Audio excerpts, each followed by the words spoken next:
play college ball. I am a Division I basketball player. You're not talking basketball with me.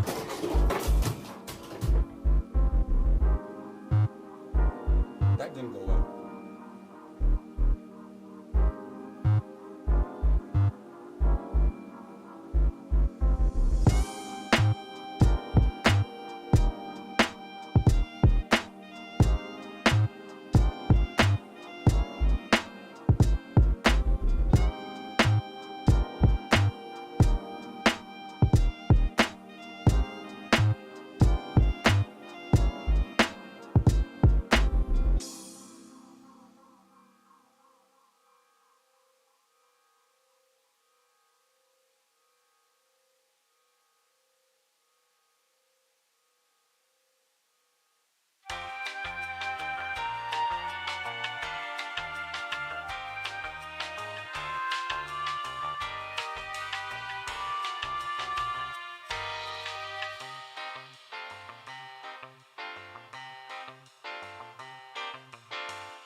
wanna be the best in the game, invest in my name, check no restraints, I'm obsessed with the pain. I ingest, I retain, assess and I change, possessed by the thought I'll be free one day from society's restraints, money, clout and fame, mud, disease, a plague. We all love to hate, have to play the game, have to make a name. All our insecurities are on display. This is war with the enemy, think that it was meant to be. Living in a time where disease is on every screen. I won't let them fester me, I know most are festering. Negativity is a plague for the mentally weak.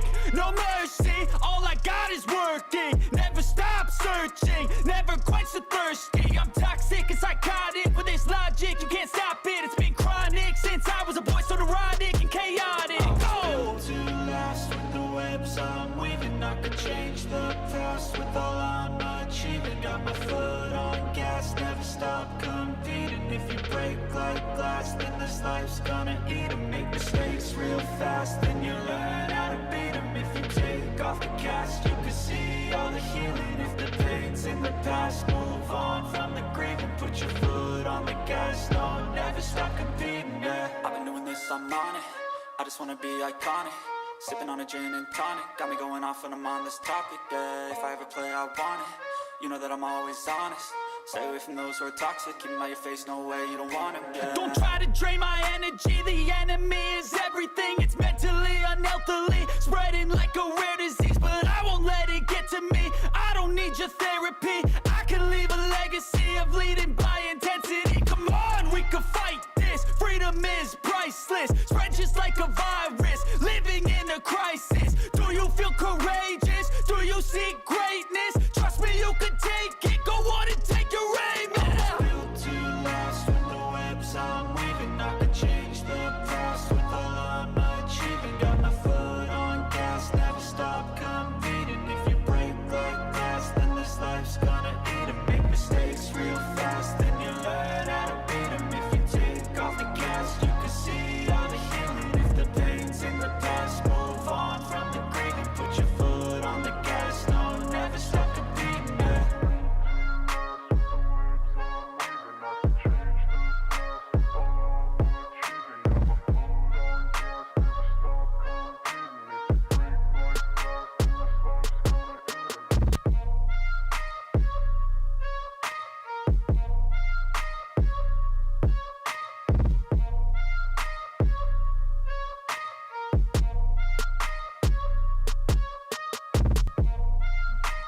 Late night crew.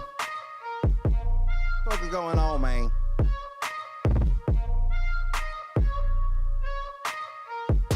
Said late night crew, what's going on, man?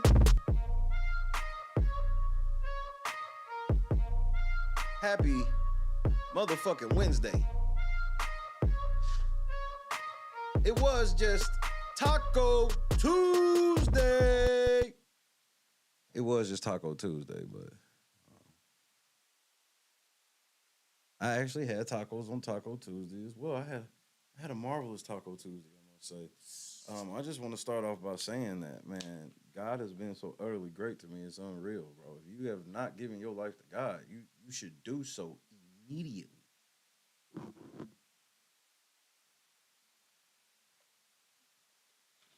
Immediately. This is not a drill. It's not a game. Do it now. Don't wait. What you waiting for?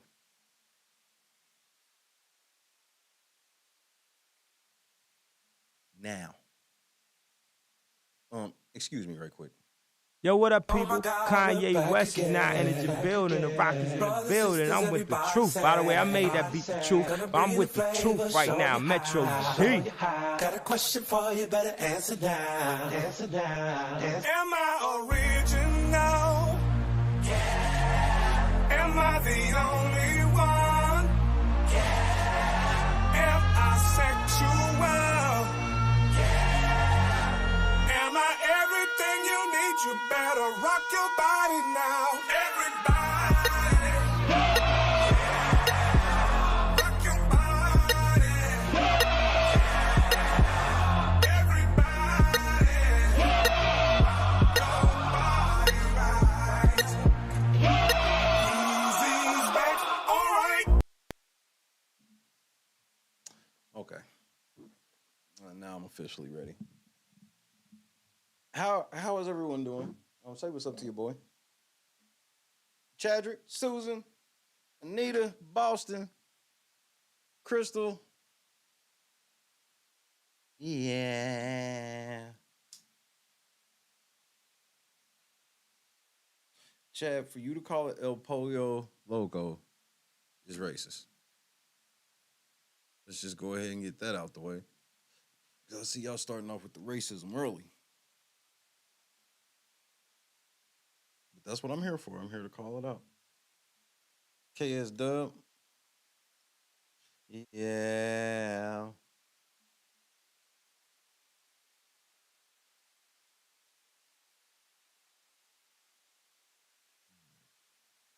Do we have a WPS moment on deck?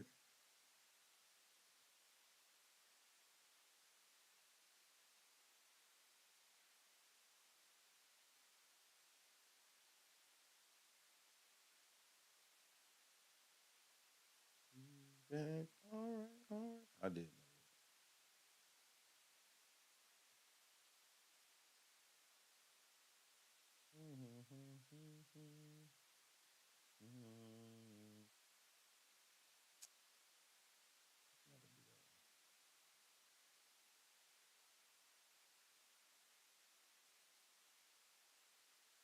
well, Charleston White home. Good for him. Oh my goodness. What on earth? Was that juvenile?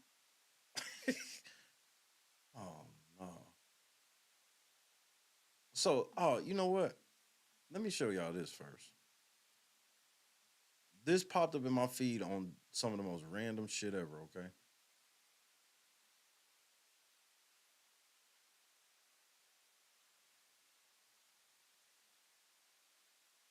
KS, I'm probably gonna react to that. NASCAR video and see what the fuck is going on. Number 5, what's happening? So, here lately, I've been getting some litty shit in my feed, just random shit. Like, I'd be like, damn, why would I have gotten this? I'm happy I did. I'm like, you, Google, are you really this cold? Like,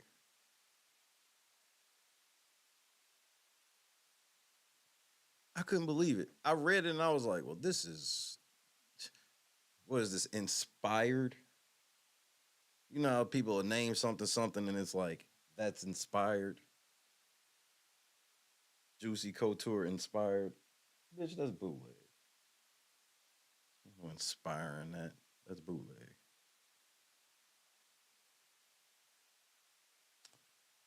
All right. Let me go to my folder.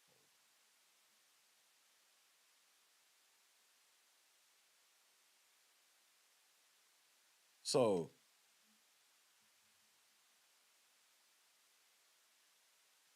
it said,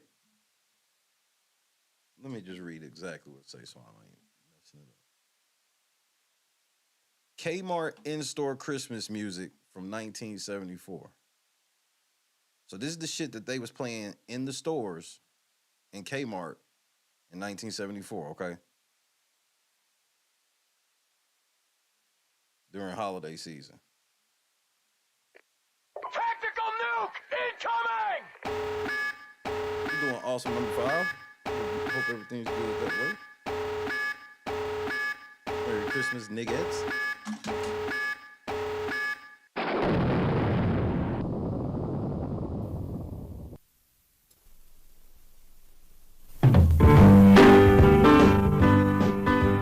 Kmart is more than any store you have known before. Kmart means you get quality. It's friendly and warm, and service does not take long. One visit and you will agree. Kmart is all the things a great store should be. Quality at discount prices, satisfaction always you'll see. Kmart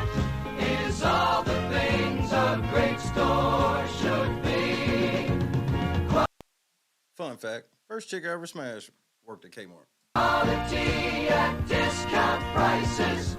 Satisfaction always. You'll see Kmart.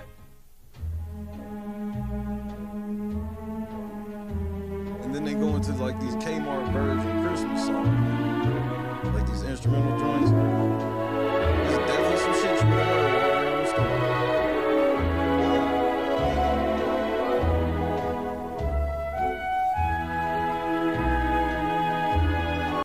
Yeah, they had the Kmart Cafe, and then eventually ours ended up turning to like it was a fucking Little Caesars in there.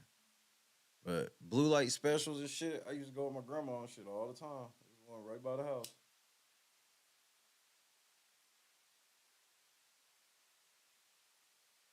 The building it was in is still open, like some type of off-brand store. But I don't think I ever been in. I've been in a lot like twice when I went back home on some shit, but I ain't never been in it. Maybe I'll go in it this next time. There was 2 Kmart's I went to or ever been in, really. It was one I went to 99% of the time, and then when I met Christy, I went into the one by her house a couple times, and then next thing you know, it was like out of nowhere, it was like Kmart's are closing. It's like, what?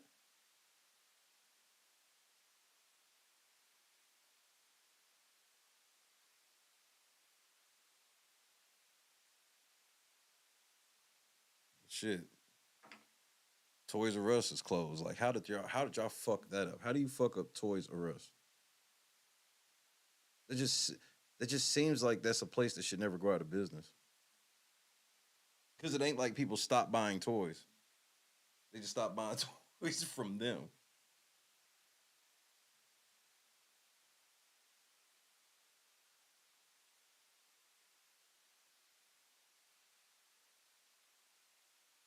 Yeah.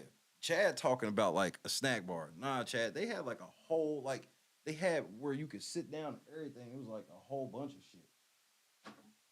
I think you could get a slushy, like the slush puppy and a hot dog, but it was like, that was like one of a million things you could get. Mervin's. What? I think Mervin's was in like Illinois. Have I ever been in the Mervin's? I remember seeing it, I believe. I don't know. I can't recall if I've ever actually been in one. Like I said, I was there when they were serving meatloaf and shit. You can get a whole meatloaf dinner for $2.50. Man, shut your old ass up.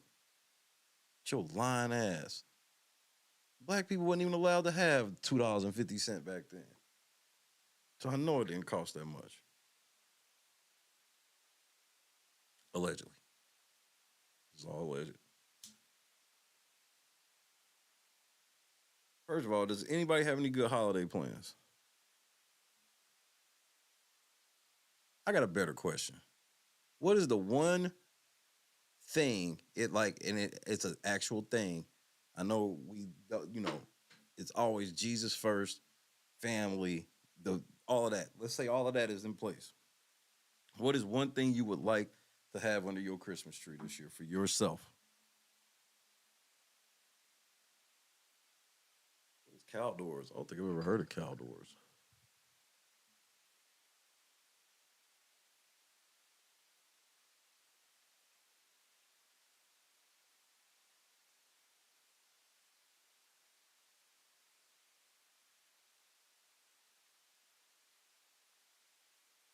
Oh, for real? Replay gang. They on some fuck shit. Replay gang, get in the comments. What's the one thing you want up under your tree, bro? I put motherfuckers on the spot. They don't know what to ask for. They're like, shit. A bear sweatshirt. Hey, your people might be watching, so you might as well say it so I can go ahead and drop the dime over the air right now.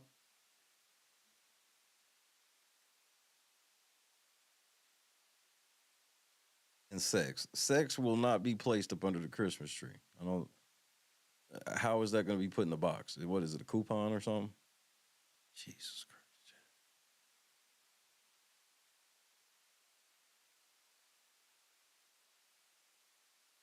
Christ. Boston lame ass. Niggas always lame. Lame.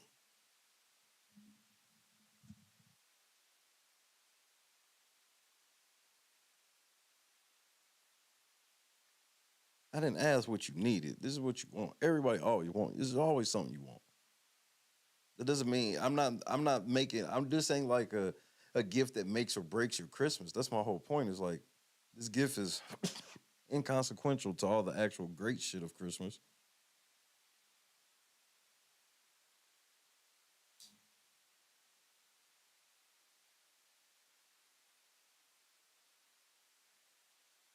What is Caldors? Ain't nobody even told me. What is it? Is some shit niggas can't go to? That's why people ain't answering. Bruins tickets. See, that's what I'm saying. Everybody wants something.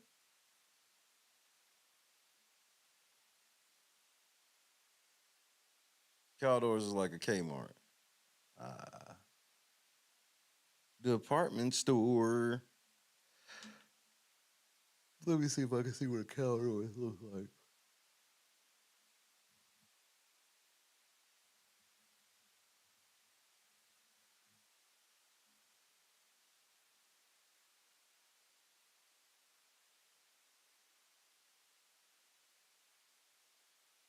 Shit, this is the old ass one. I want to see this picture of Caldor from 1990, nigga. Yeah. Cause it looked like you could pay to film pornos in here. Look at this goofy shit.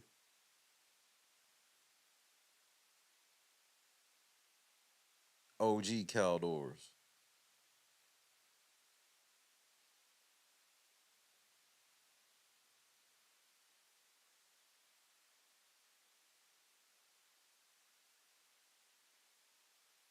You got the OG Caldor. Then you got the Caldor that's over here in the trap.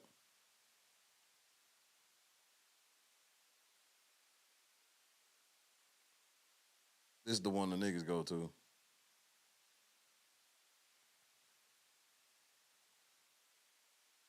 Girl, don't go to that Caldor. That's in the hood.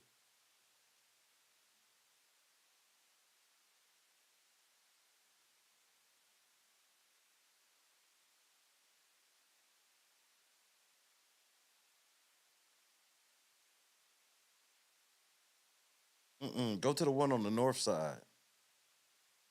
What?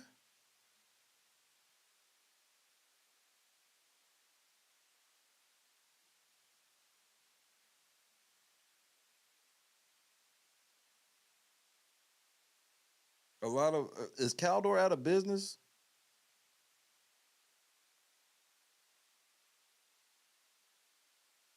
See, here's the one on the north side.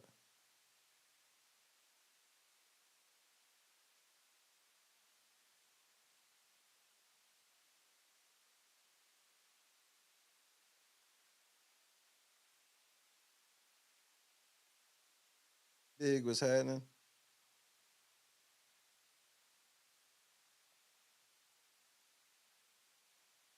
No shit. That's crazy, Mike.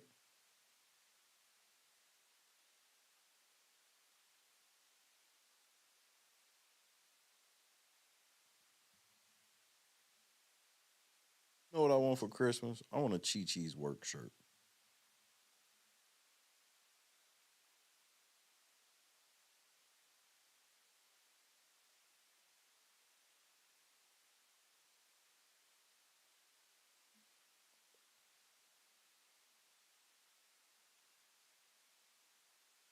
And I want the polo one. I don't want just like the cheap t-shirt one.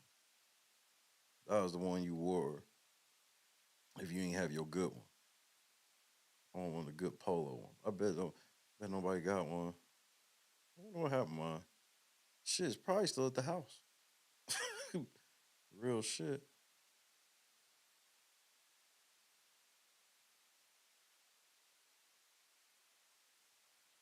But what was GameStop was something else first. GameStop was electronic boutique.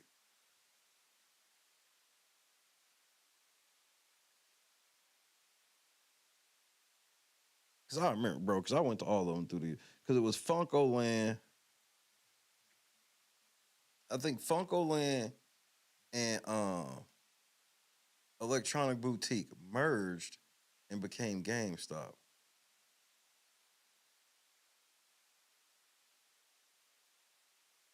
Yep, it started off as Babbage's. I remember Babbage's. Babbage's was in the mall. From 1984 to 94, it was Babbage's. And then it turned into Babbage's, etc.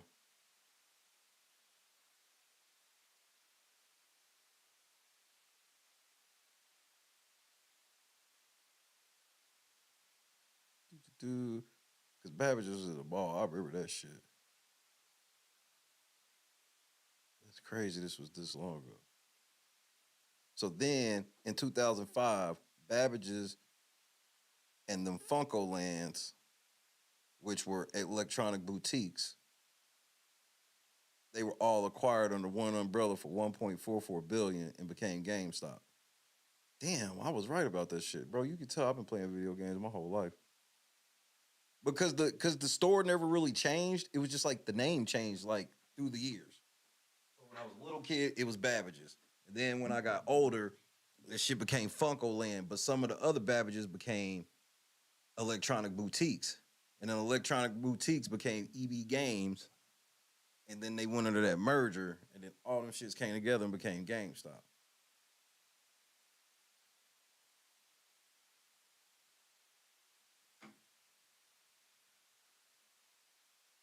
Like, hold on, man. Let me see if I can find like a Babbage's commercial.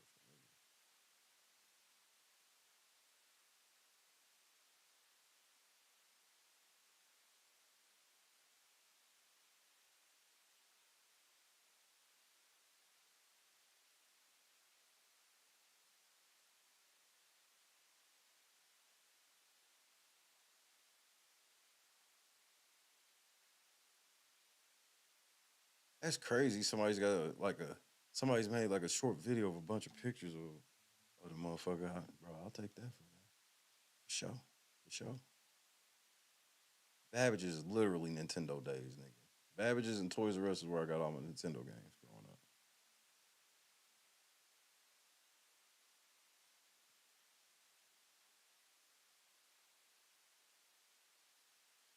Hold on, I gotta watch this news shit too. Hold on, nigga.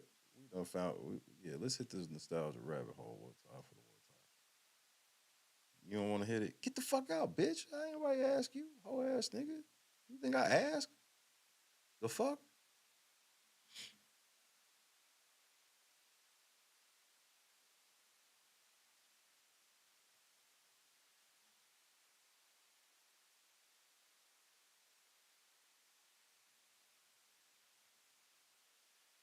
Oh, Blockbuster and VH1 Video.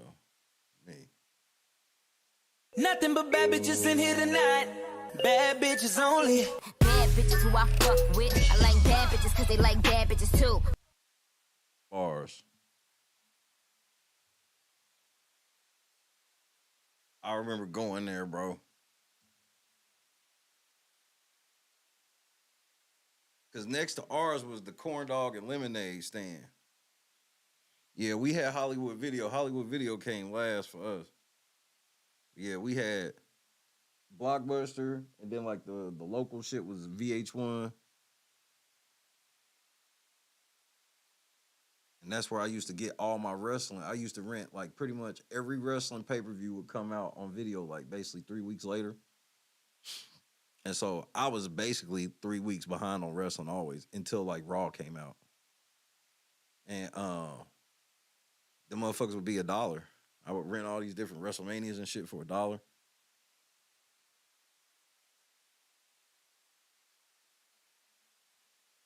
Motherfucking Babbage. Hold on, let's see what the parents were upset about on Nintendo. Super Nintendo, apparently. 90s here, hold on. Our video game industry is hotter than ever this season, and one good reason, Nintendo has introduced some hot new toys. But have things gone a bit too far? This evening, Ken Shockney wraps up a special report on Video Mania. Does this really have to cost this much? Where should the anger be directed? Not at the parents, but at the manufacturer. So it has come to this. Therapy sessions for families whom you could call Nintendependent. First of all,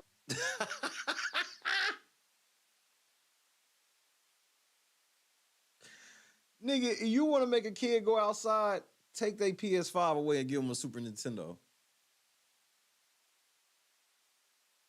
The peer pressure starts. I feel maybe exploited.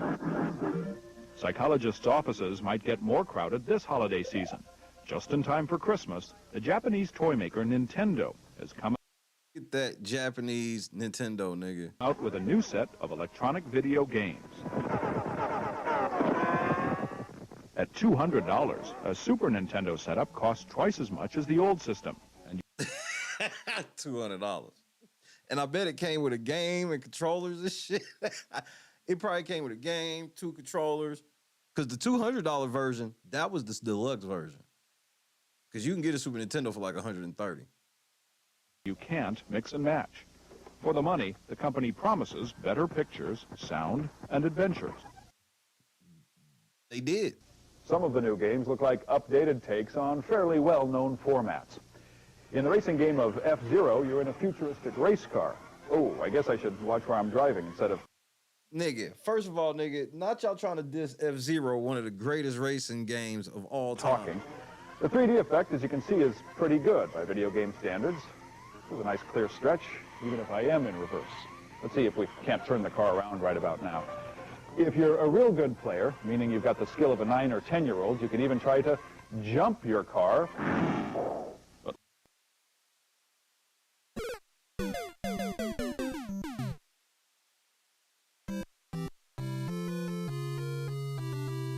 Look out. If you miss, the game lets you know your status.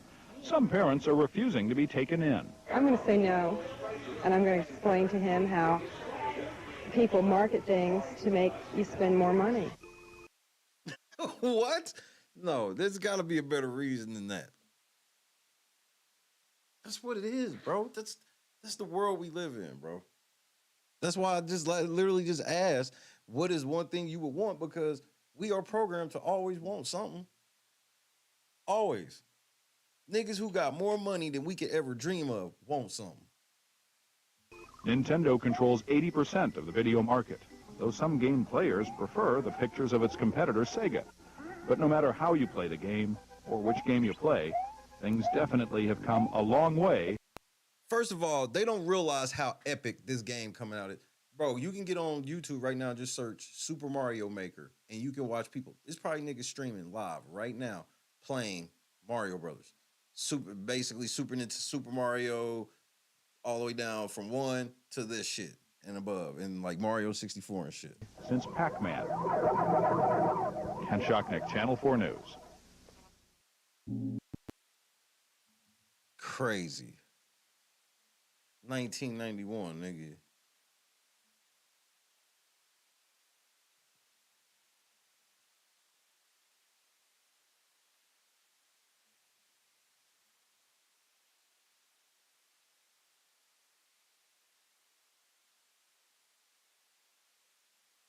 Wait, this is a Funko Land commercial?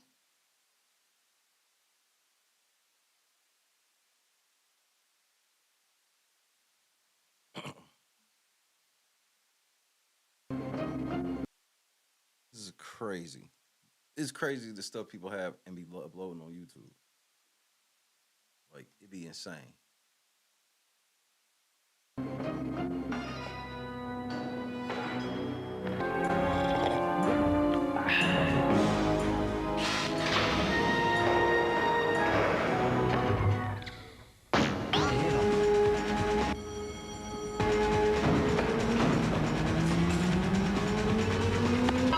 Where do you think you are?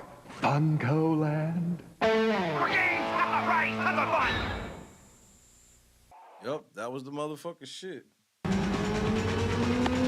Where do you think you are? Funko Land?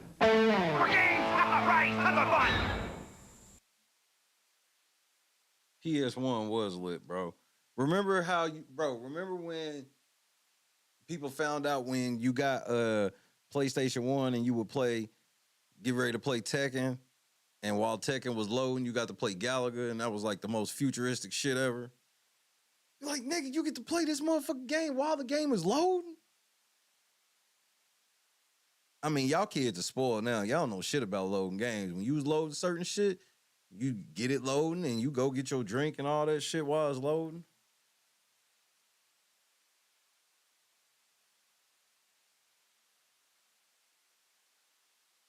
What games you be playing? The last game I was good enough to say I would compete at is like Black Ops 3. Black Ops 3, all that, like that era. Like every Call of Duty up to that one, you wouldn't fuck with me. Maybe even a couple past it too. The one where you would be at the roller park in the or in the fun park or whatever the fuck it was, carnival or whatever, in zombies. That one I was good with that.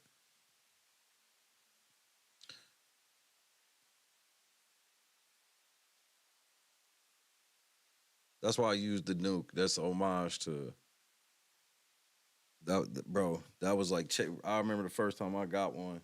I remember it vividly, like it was the first day. As soon as I got that bitch, I threw my controller across the stream, maybe, or across the room.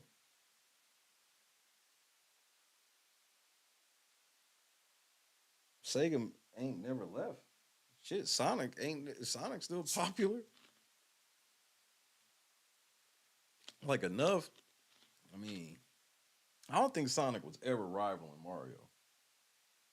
I had I had a Nintendo, then I had a Sega Genesis. Camel had a Super Nintendo. So, and we basically lived across the street, and if something new came out on Genesis, we was over my house. If something new came out on Super Nintendo, especially back in the day when it was love, where it was like, we renting this. You call the video store. Do y'all got a copy of what's the name in? Can you hold it? Go grab that bitch.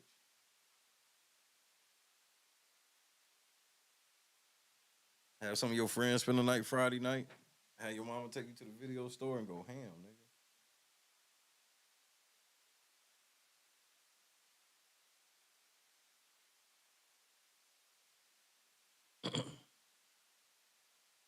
Somebody stole my 64. Or our 64.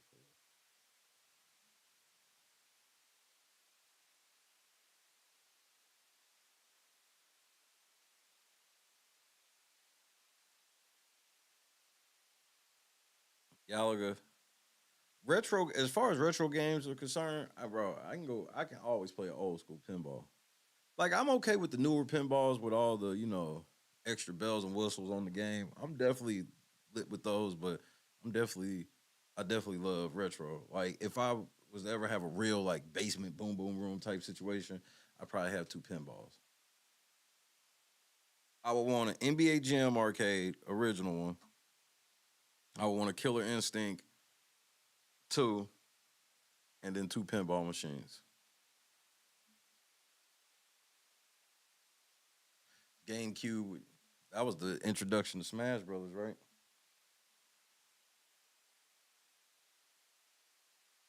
Blitz was my shit.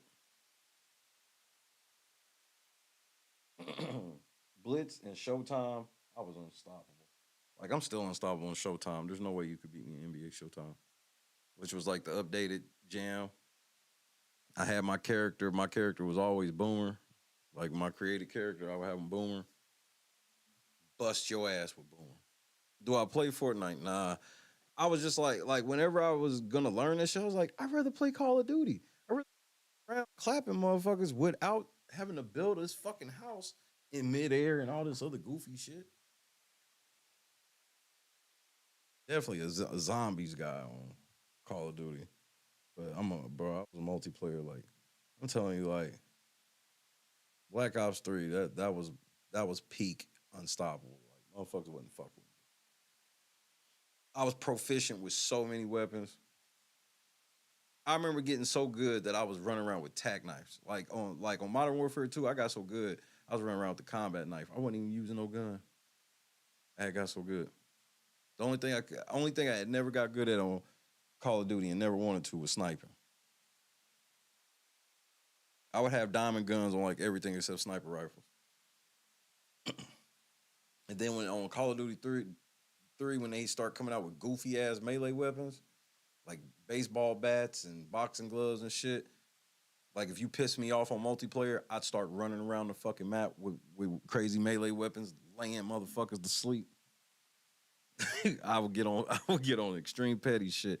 They should have, when they came out with them, bro, you know how embarrassing it is to come around the corner and get hit with a baseball bat on multiplayer?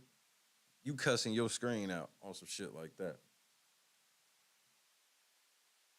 Without a doubt. You could, what the, man, fuck you. Stupid bitch. Boom, and it gonna make that funny ass sound too.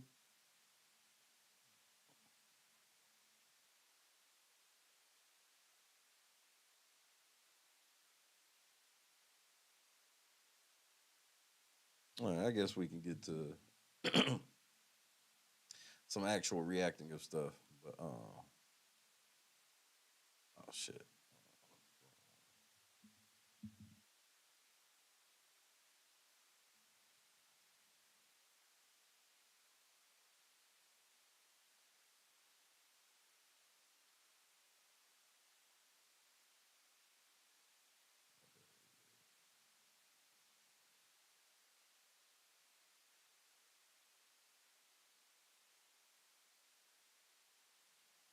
I gotta say, God, let me have a great night, bro.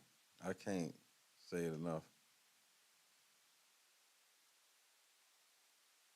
If you didn't experience Black Ops multiplayer lobbies, you haven't lived. Man, you want to talk about? That's why I be laughing, like at what people call like, "Oh my God, that's so racist." It did it. I'm like, man, you ain't never been in no fucking Call of Duty lobby for real. Sometimes you might hear the most racist shit, the most sexist shit. You gonna get called all types of motherfuckers and bitches and mom, dad. I'll fucking do this to your sister. Oh, bro.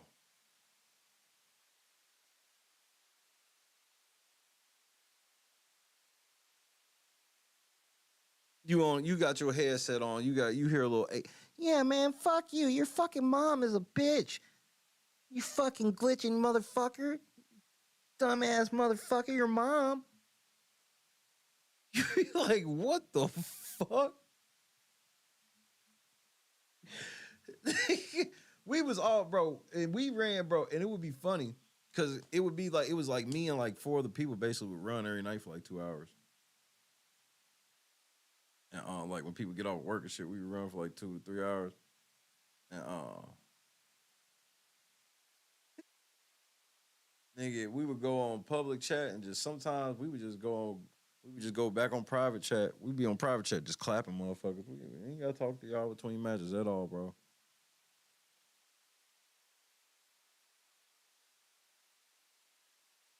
And bro, that's when I said some of the most flagrant shit to niggas, especially when I was really getting into motherfucker. I'm like, man, you can't talk that shit to me. That shit don't bother me. Cause I played to win. I'm the greatest teammate ever. Like if we play team kill confirm, I'm gonna lead the scoreboard even if I don't lead in kills. That's how I get down. I gets work done. I plays to win. I don't lose. I don't give a fuck. Yeah, some games my KD gonna be lit, others it ain't. If I gotta sacrifice my KD for us to win, I will. I'm not gonna sit back and try to hide to get a weak ass kill streak. I'm the kill streak.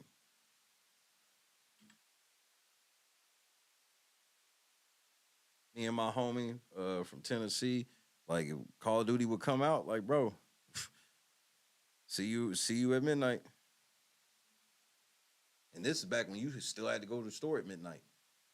Kids don't even know nothing about that. Going to the store at midnight, pulling up in the GameStop parking lot at 11:45 at night, or standing in Walmart at night when Walmart would be open 24 hours. Standing in line at Walmart until Madden or some shit came out.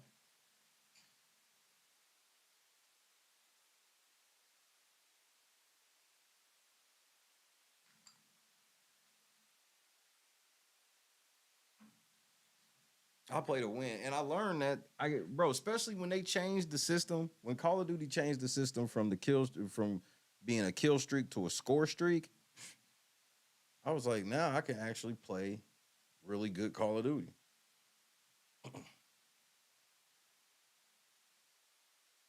Clan Wars. Which one on which Call of Duty was that on?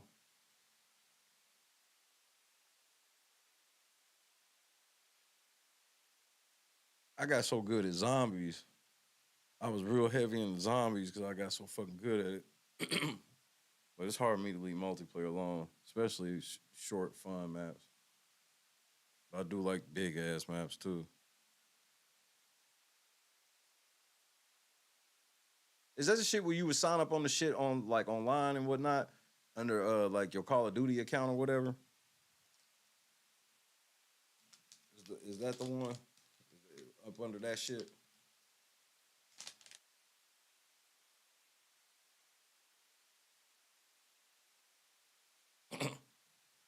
Nah, I could have. I swear I could have ran with some people that like, bro. If I pull up some clips right now of me, I ran with some motherfuckers where it was like they weren't dedicated. At that point, when I saw this show, I was like, man, we should try to do this shit for real because we were good.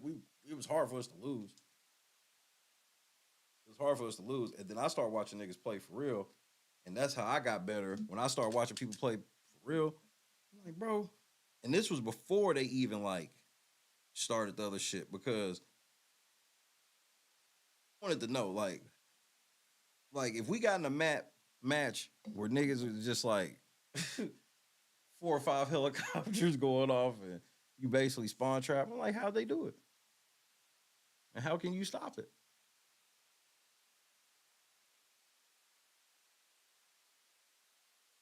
I mean, Nuketown, Nuketown, I treated Nuketown whenever it was like Nuketown 24/7 weekend. I love that shit because I use that shit to polish my gameplay.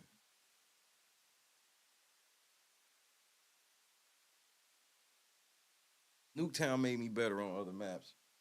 True story.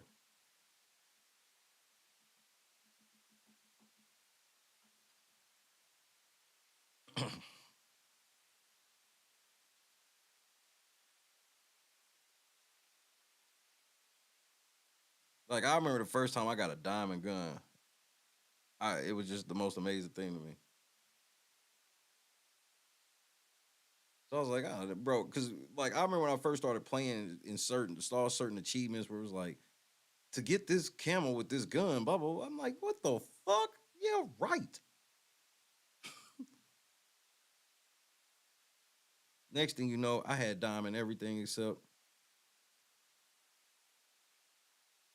sniper rifle. That's when I knew I was good. That was back in the day when I'd be like, all right, Christian, I'm gonna get in one match before we go to the movies. I got no time. Let me get in one round.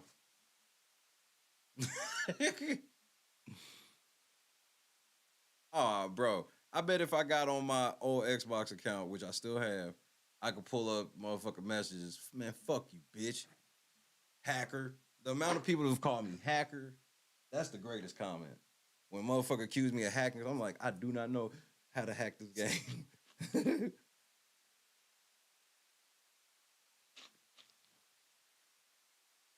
Well, people was hacking the shit then to get them shits, but it meant something to me because it was me competing with myself. You know what I mean? I'm corny like that. When people don't want to compete, then I compete with myself. That's just how that shit go. All right. So who has ever heard of the pink sauce lady?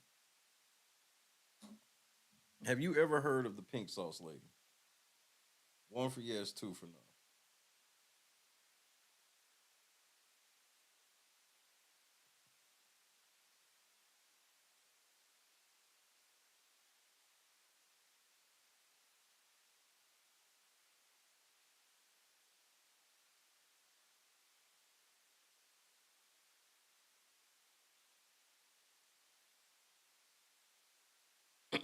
All right. Let me see if I can find her original video.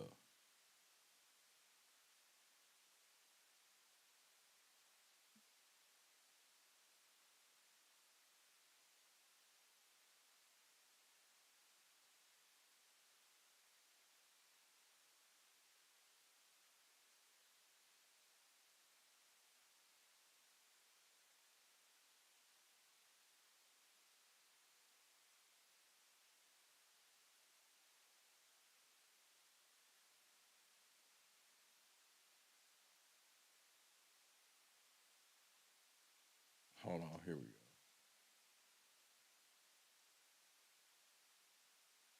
This may be one. I'll use that one if I don't see another one.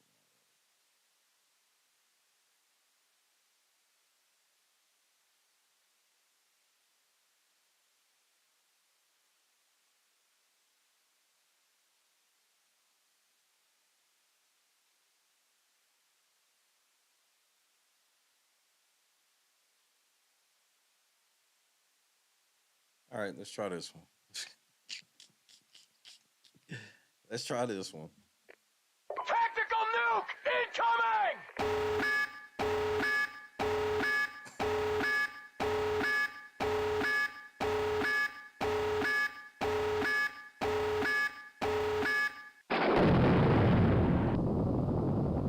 I'm sorry, did you just say you don't like the color pink? Yeah, no. Yeah, grow up. Okay. I'm sorry. So she was making a bunch of videos like this. Did you just say you don't like the color pink? Yeah. And people was like, "What is this?"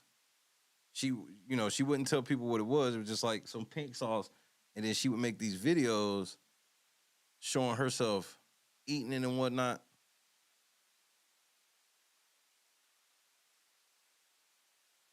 So I got one of her eating.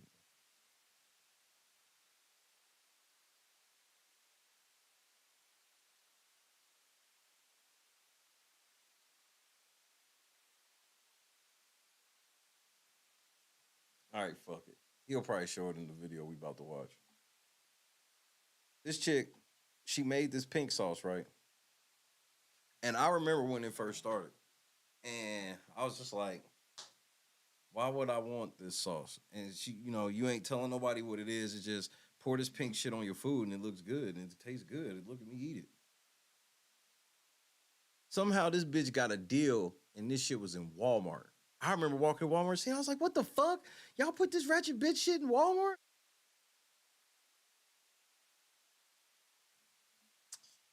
And let me show you one person when they got their shit. I should probably do it at least that.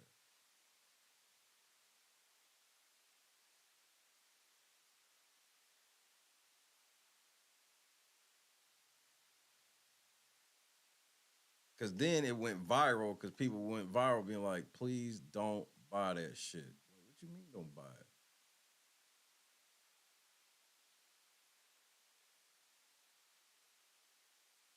I'm sure by now you've all seen the viral pink sauce that has been blowing up on TikTok. But if you don't know what it is, it's a sauce for your food created by a small business owner on TikTok who goes by Chef P. But it's been going really viral because since its release, things have not been great. The color has been looking different in a lot of videos. The hue is just very strange. Some people have received it and it was exploded like it wasn't packaged correctly. Oh my god. Look.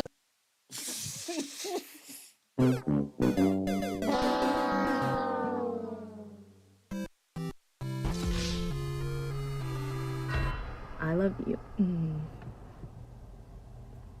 I'm sorry I said I love you. What the fuck? Look at this! It don't even say pink sauce on this bitch. There's ingredients that are missing from the label, and there's ingredients on the label that are spelled wrong.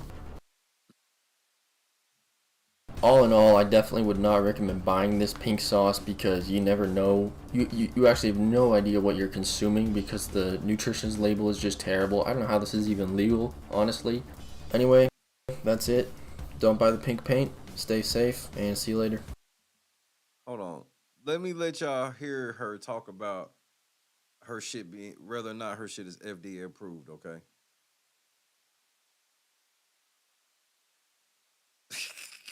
Listen to her talk about whether or not her shit is FDA approved.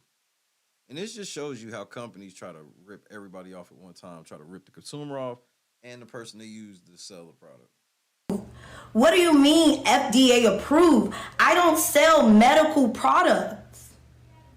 The pink sauce is not a medical product. The pink sauce don't contribute to your health. I never said that. Well, talk, what's happening, Ma? Happy holidays to you as well. So, what do you mean FDA approved? I don't sell medical products. The pink sauce is not a medical product. The pink sauce don't contribute to your health. I never said that.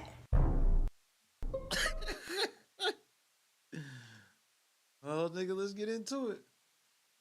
It was a viral sauce started by a TikTok chef, and she started bottling and selling it. And there was just so much wrong with it, from spelling mistakes on the bottle to actually carrying a risk of botulism to anyone that would consume it. Pink sauce is probably like the most detrimental substance on this planet for your health. It's probably safer to eat gas station shrimp out of a used toilet.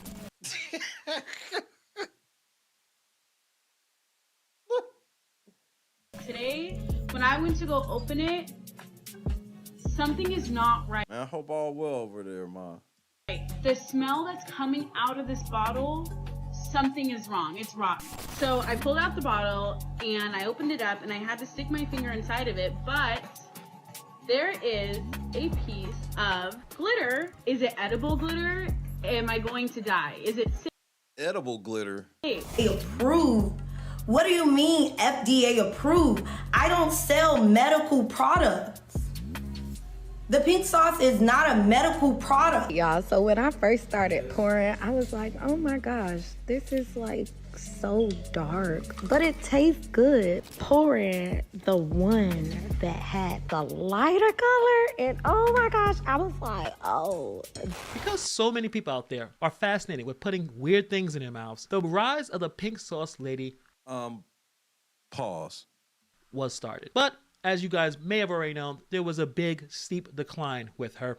And now she's making a bold comeback with something even more bizarre, a blue sauce. After her initial success turned into a whirlwind of controversies, lawsuits, scams, and going broke, she's back challenging our taste buds and questioning our sanity. Let's talk about this journey from pink to blue and discover what happens when culinary innovation meets scammer meets the wild world of social media. Let's get into it. So, as you guys see, I'm honoring the pink sauce lady with a nice pink sweater.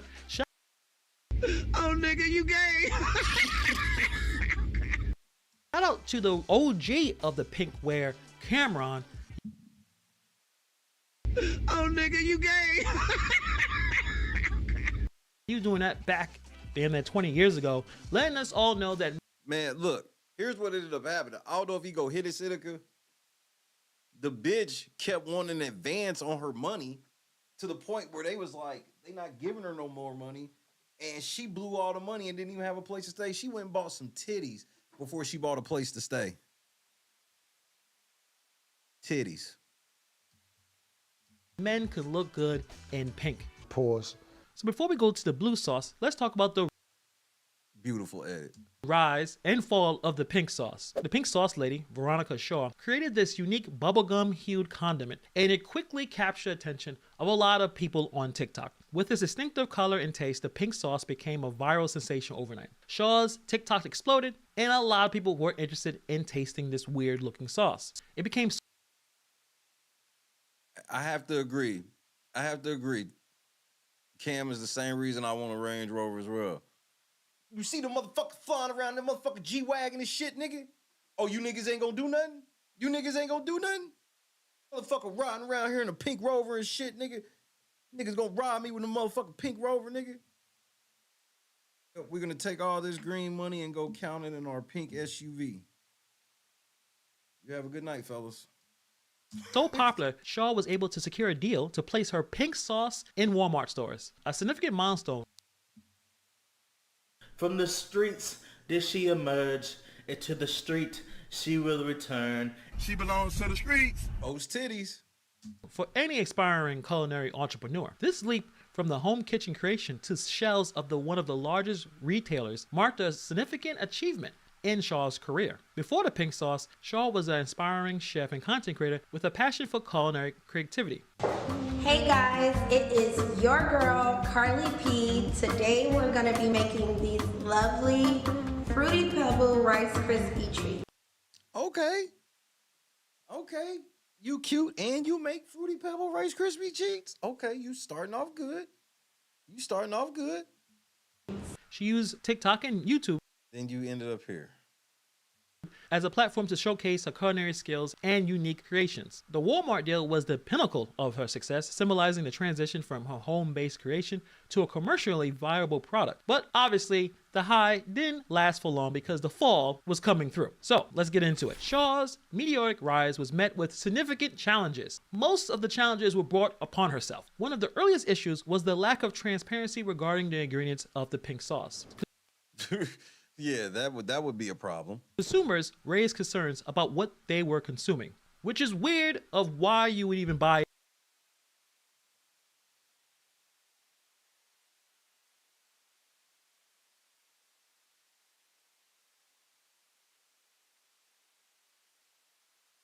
Anything that has to be covered in sauce like that, it ain't good. Unless it's something that's supposed to be, like, you know, like rib tips and, you know, fucking tossed wings.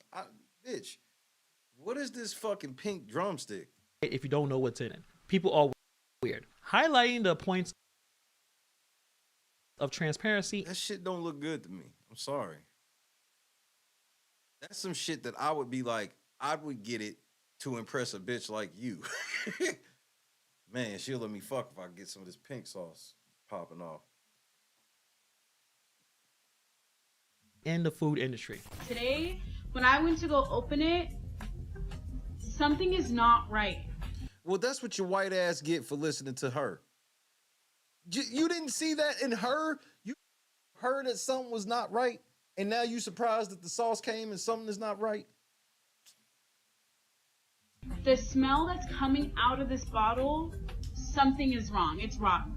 So I pulled out the bottle and I opened it up and I had to stick my finger inside of it, but WPS. See, this is WPS. See, a real nigga would have already thrown this shit away. She's like, I kept it and came back a couple weeks later and listened to this WPS. But there is a piece of glitter. Is it edible glitter? Have you ever heard of edible glitter? Am I going to die? Is it safe? I would be so interested to sending this to a food safety testing lab. I think she sent it to a testing lab. WPS. That's WPS. Sending the shit to a testing lab? Yeah, you ain't never heard of a nigga doing that. Sorry, white people, you gotta hold that one. You definitely gotta hold that one. No, I think we should send this to a testing facility. Bitch, what? The only testing facilities niggas is sending shit to is to DNA centers, nigga. Those are the only testing facilities niggas is sending shit to.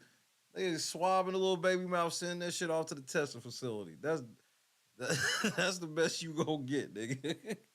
Niggas ain't sending shit off to no food. We're gonna send this off to this food facility to test it. Got to know what's in here.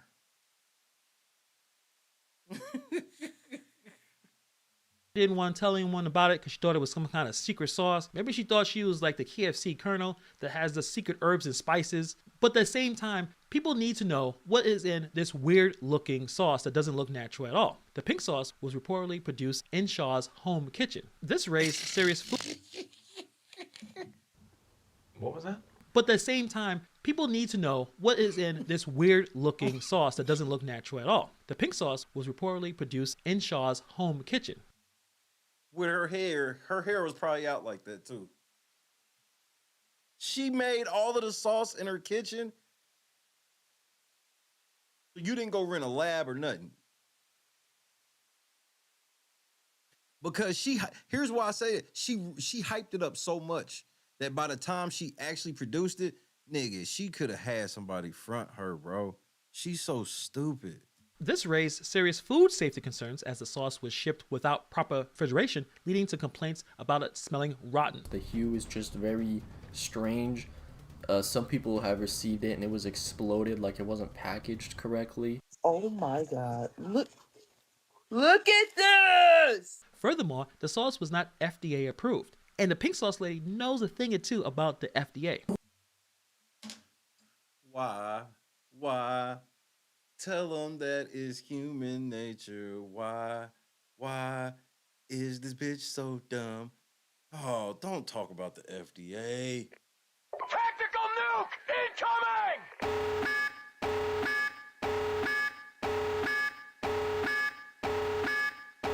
You worked at a Caldor. Shout out to Caldor.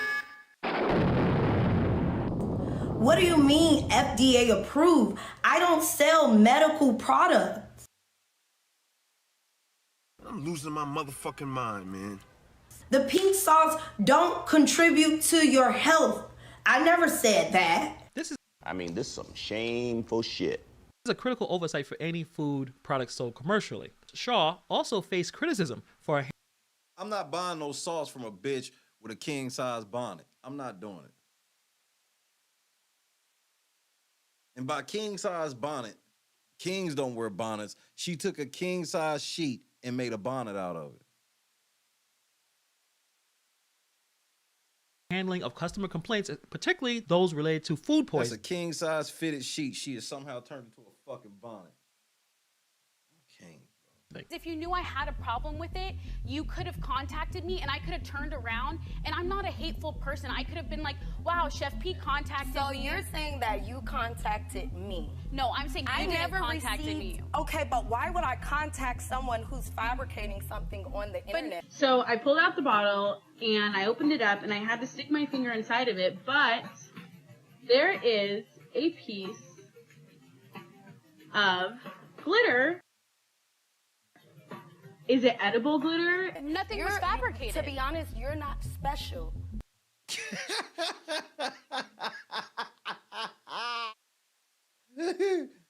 Nigga. She's like, do something, bitch. Do something. You're not special, okay?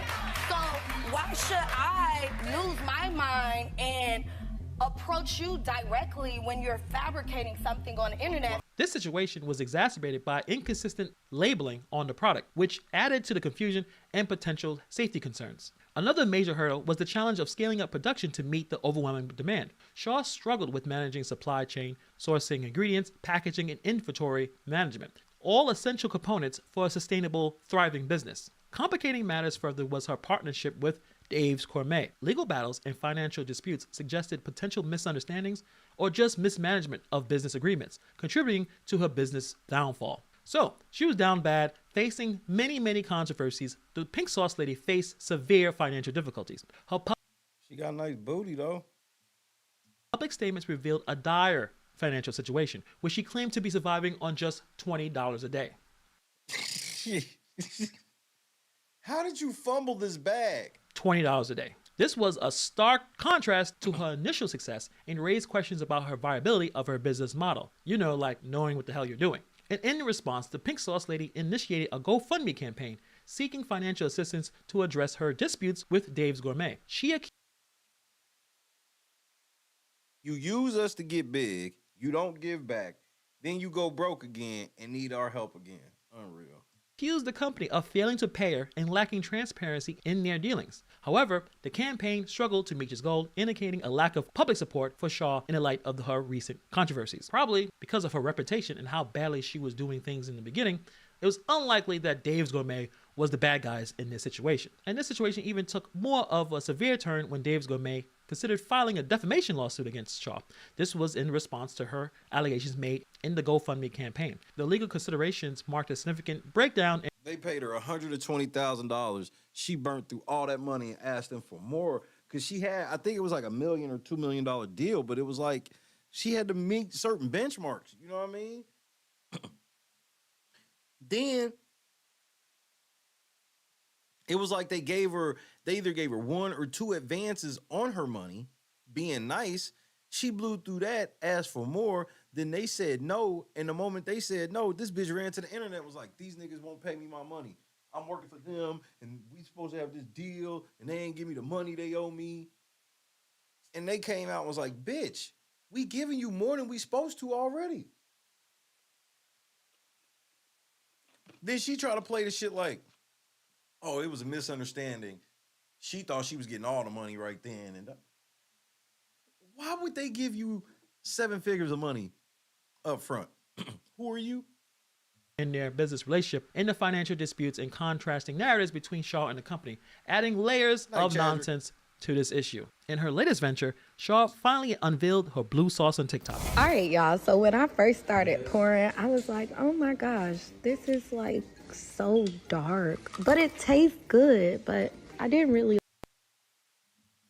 I'm losing my motherfucking mind, man. like how it looked.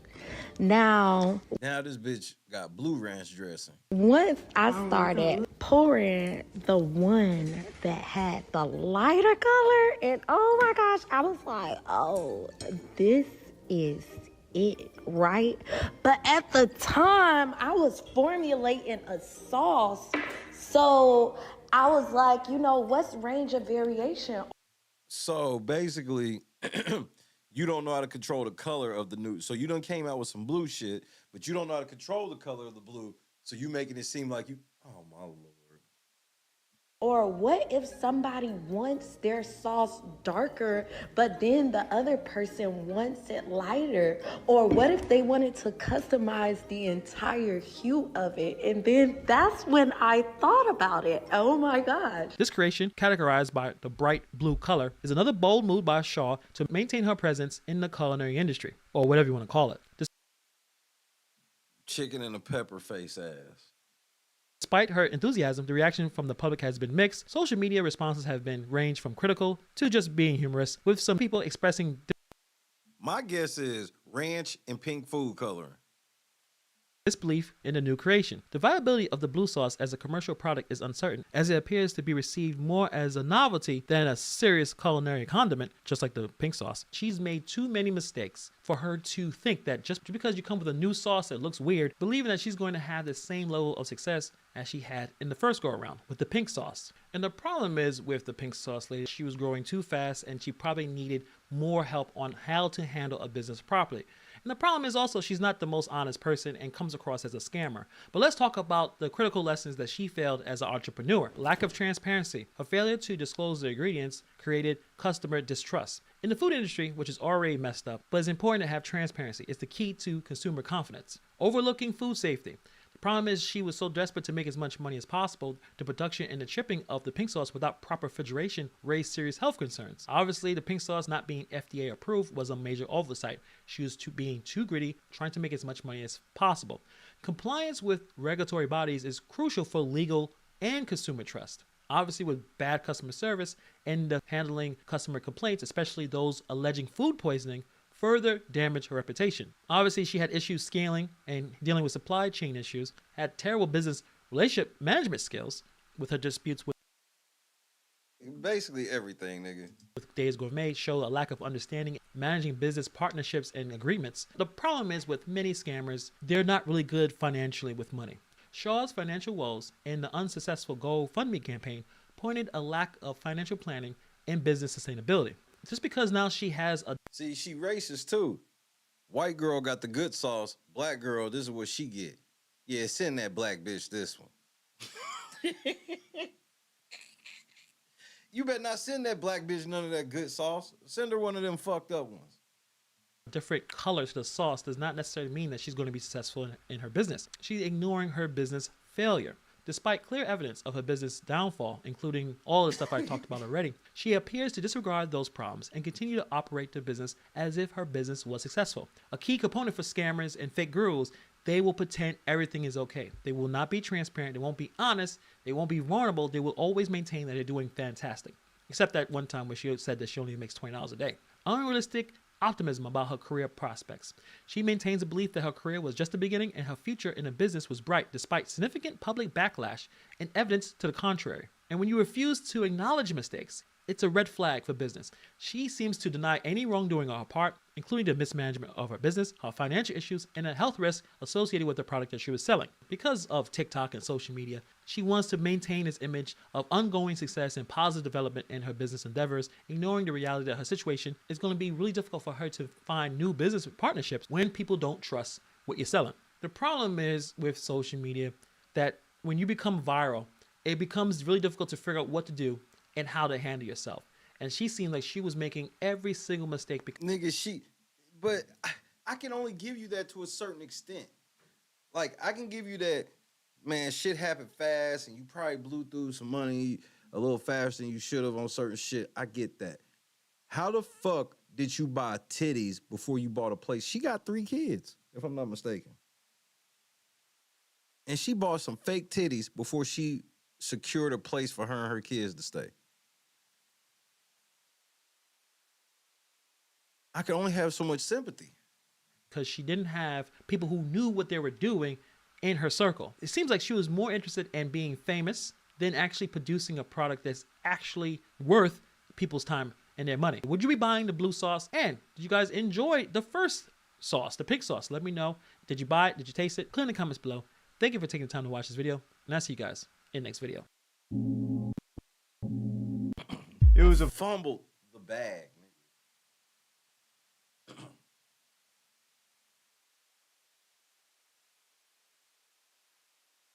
Bro, I saw this shit from beginning to end. I saw when she was big. Because one thing that me and Christy have always done is like kind of watch like Instagram or like first it was Instagram. First it was really Vine. You would see Vine compilations, then you would see the Instagram compilations and shit like that. And sometimes they would show certain viral shit every once in a while. It's like saw her and then like saw some of her TikToks and shit blow up. I'll never forget walking into the store and seeing it in the store and was like, hell no. And then she, from that point on, fucked it all up. Couldn't believe it.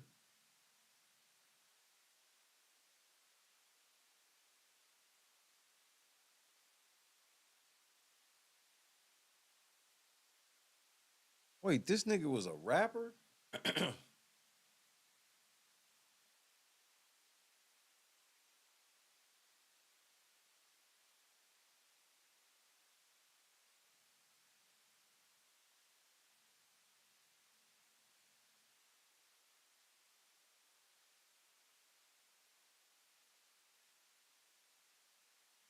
Damn, this nigga was crashed. He crashed out all the way to the end of his shit.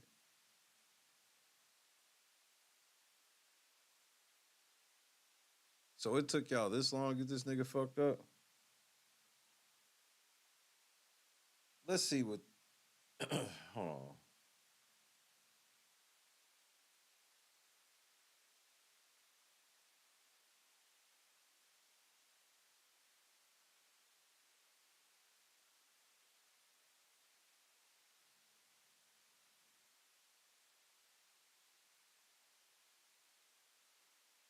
This nigga was getting into it with the judge? I'm trying to find when the shit first happened.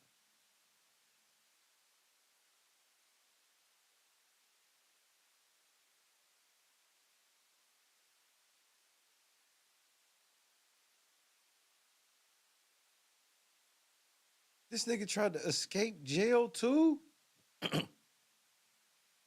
Hold on. This nigga Brice Rhodes was wilding. Hold on, I gotta grab that one.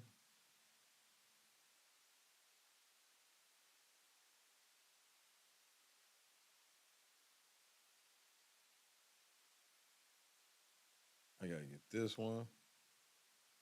This nigga, wow. That's 2.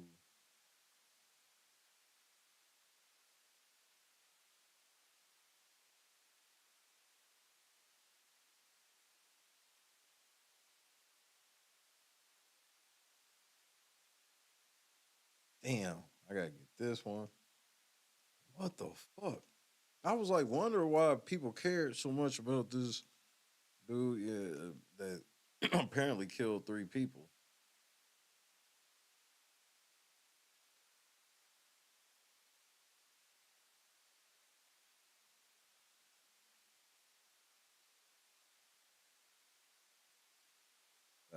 This might help us.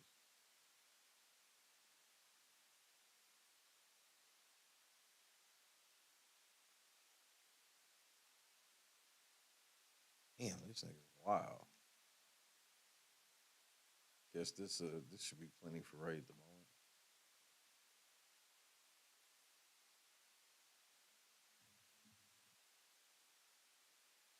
So now you see exactly what I was talking about. Cat Daddy in the fucking building. Terrence, what's good, bro? Happy holidays, sir. Oh, shit. Good to see you, motherfucker. I done talked to Daniel and Terrence in the same week, man. I feel awesome, bro. Today was a good day. Let's check this dude out. MP detectives interview a 15-year-old suspect in the murders of 2 teenage brothers, and what he tells them is a story that would shock most. As WDRB's Kyle Mitchell explains, the young teen says he was not only a witness to the murder, but forced to take part. Brice Rhodes denied any knowledge of what happened to 14-year-old Larry Ordway and 16-year-old Maurice Gordon when police interviewed him on May 24th. Where they run away to? Like, Well, if we knew that, man, we wouldn't be here. Yeah. You know what I'm saying? I mean, I wish I could help, know where they was, you know, I don't, you know. Not long after, Rhodes stopped answering questions and asked for a lawyer. But 15-year-old Anwan Carter didn't stop talking. He said he and 18-year-old Ja'Cory Taylor were in Brice's apartment when the murders took place. He made Maurice on his knees and like beg for forgiveness. And like he put a toboggan over his head and he put a rag in his mouth. And then he stabbed him. Carter describes a similar scene for Maurice's brother. We moved Maurice to the side and we brought his brother and we put the toboggan over his head. He put the toboggan over his head and put the sock in his mouth. And like started stabbing him too. Carter says he and Taylor were forced to be involved in the killing. Shit. He made y'all stab him? So you and Corey stabbed him too? All right. How many times do you think you stabbed him? I stabbed him 1 time. Carter says the brothers had witnessed Rhodes kill a man earlier that month, a possible reason into why they were killed. And they seen somebody just walking down the street, and they said Rainbow Sack at the street and shot him. And Maurice, he was a getaway driver, so he was driving. This nigga just run around clapping motherfuckers.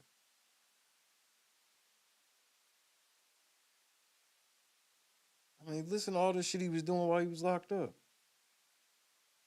He is accused of killing kids and using other teenagers to help, and police say Brice Rhodes is stirring up even more trouble behind bars. WDRB's Katrina Helmer explains how he put a corrections officer in severe danger. Katrina?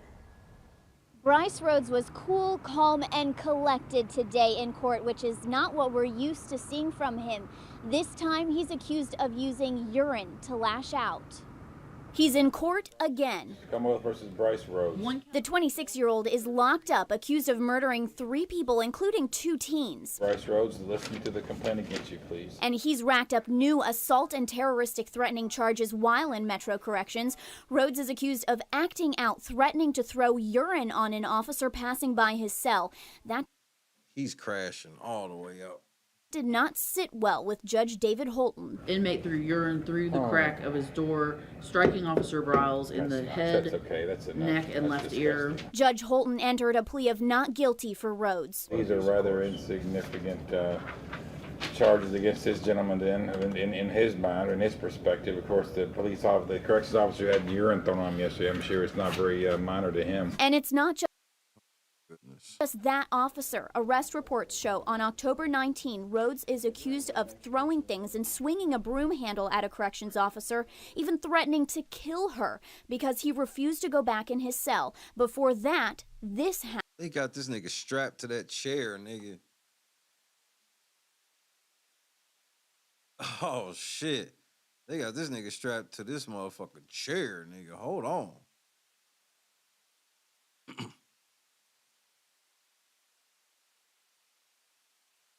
All the guards right here, and then this nigga strapped to that chair and shit, nigga. Happened. You're saying you're gonna find out where I live at? In September, during that hearing, Rhodes appeared to threaten Jefferson District Court Judge Amber Wolf.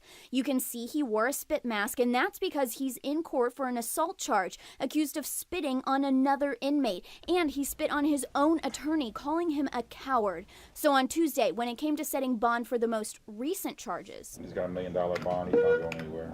Police say Rhodes shot and killed Christopher Jones in early May. Then later that month, detectives say he and two teens. Wait, he still got a bond though? So if one of these rap labels want to get this nigga $1 million, they could have got him out. Good thing they didn't. Are accused of killing two other teens. Police believe Rhodes thought the teen brothers would snitch on him for the original murder. And we requested an interview with Rhodes in jail to give him a chance to explain some of his actions, and we have not heard back yet. Reporting live in downtown Louisville, I'm Katrina Helmer, WDRB News. This nigga, bro.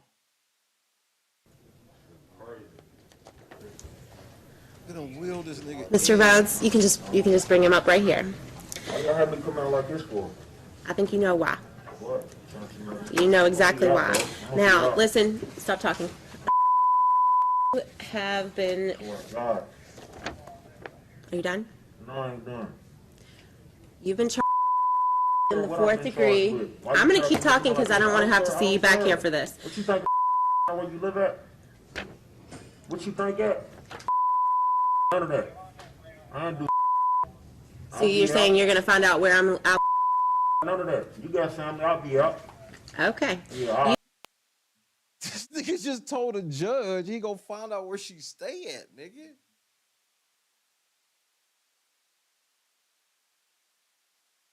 You've been charged with assault in the 4th degree, minor injury, terroristic threatening in the 3rd degree, with physical contact. New charges. I'm entering a plea of not guilty on your behalf. Would you like me to read the arrest warrant to you? No, I'm not guilty. I am setting a bond of $15,000 full cash on that on those charges, and the other case, once this actually gets served on you, is going to be dismissed without prejudice as duplicate. Do you have any questions? Would you like appointment of a public defender? Not guilty. I just said that. Not guilty. I just said that. I'll be out. Okay, I just said that. Right. And would you like an attorney? Take me back to my cell. I'm not taking you anywhere. They can take you back, but would you like an attorney? All right.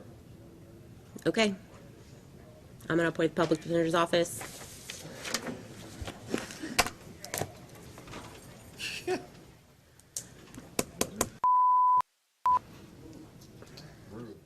Rehabilitation, bro. I mean, this nigga's wild, bro. This nigga just threatened him up. This nigga Brice crazy.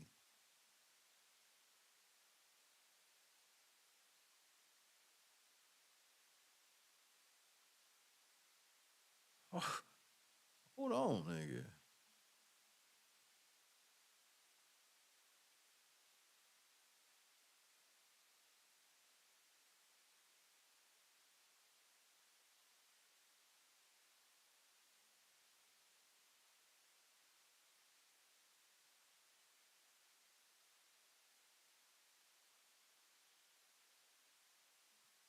He did this too?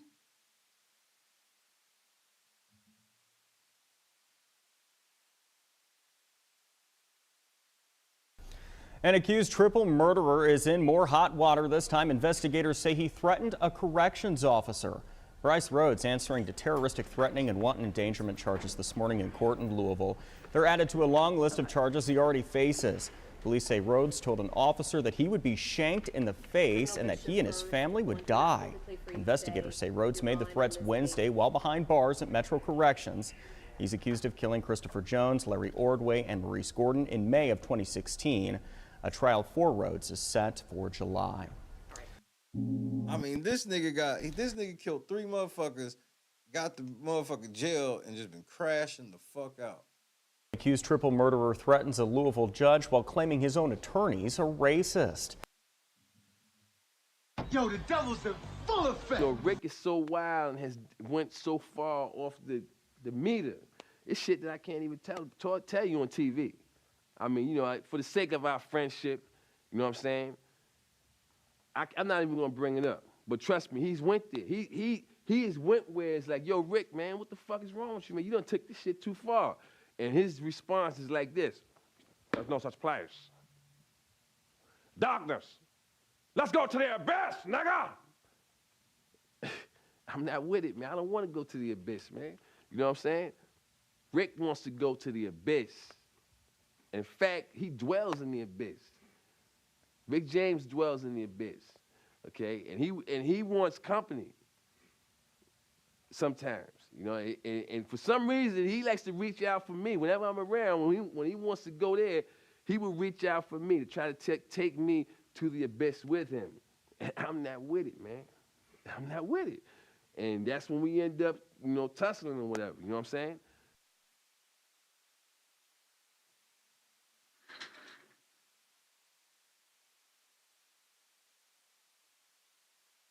They racist. Come on, April.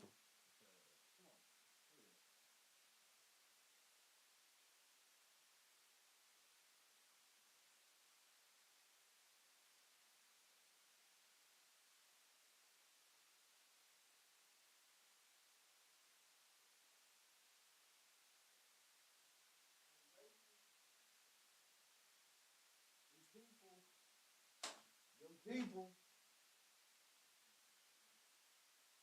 WDRB's Travis Ragsdale shows us what happened and why some believe he's playing the system. Travis. Another day in court with Brice Rhodes and another wild day with cursing and outbursts. Your job is to do your job, not to worry about me. That's what I'm saying. Well, I worry about me. You worry about yourself. In typical Brice Rhodes fashion, he once again had that outburst at Judge Charles Cunningham on Thursday. It came during a pretrial hearing for the accused triple murderer. Rhodes was arguing that detectives are framing him for the May 2016 murders of Larry Ordway and Maurice Gordon. He's also accused of shooting and killing 40-year-old Christopher Jones around the same time. Two Louisville homicide detectives, Mr. Tonelli and Mr. Griffin, both fabricated testimony and evidence they committed perjury. He's facing the death penalty and, for the third time, wants a new attorney. You're not trying to give me a fair chance, effective counsel. Well, who do you think I should give you as a lawyer? I'll write the Bar Association and the ACLU. Ordway and Gordon were found stabbed to death and burned in the backyard of a West Louisville home. After Rhodes' outburst in court Thursday, you worry about your self. He had some parting words for Judge Cunningham. You're gonna find out, though. You're gonna find out real quick. Promise that.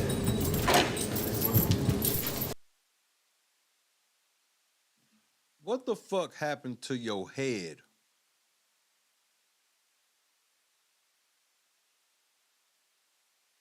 And he gonna write and bro, and if that shit what he said, bro. He come. This nigga ain't dead yet. I hope they don't think they got this nigga yet. He already know who to write and shit, and this is before his trial even started.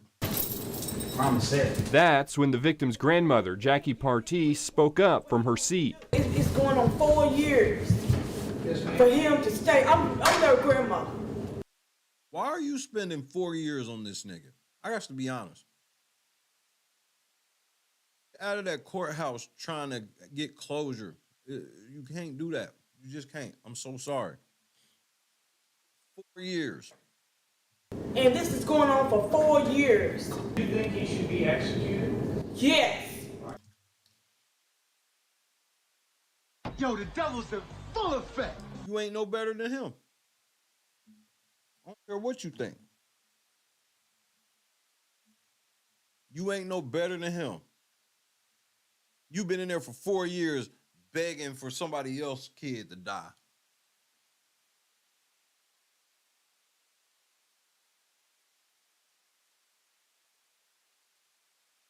That ain't what God wants. Unfortunately for you. Cunningham explained the process to her and how he's trying to avoid the case getting thrown out on appeal. WDRB spoke to Partee after that, outside the courtroom. It's very frustrating. It's frustrating probably to the judge to see him keep doing what he's doing. But what can you do? My grandchildren The law's the law. didn't have a chance. Everything that he's saying in there, thinking he's so smart. This has got to stop. Rhodes is scheduled to go to trial in April, but that will likely have to be pushed back until his issues with his attorney are resolved. Travis Ragsdale, WDRB News. Y'all ain't no better. Y'all don't even want this nigga to have effective counsel. Because it was obviously something there because the judge couldn't even just say no. If it was nothing there, they would have just went on. It was something there.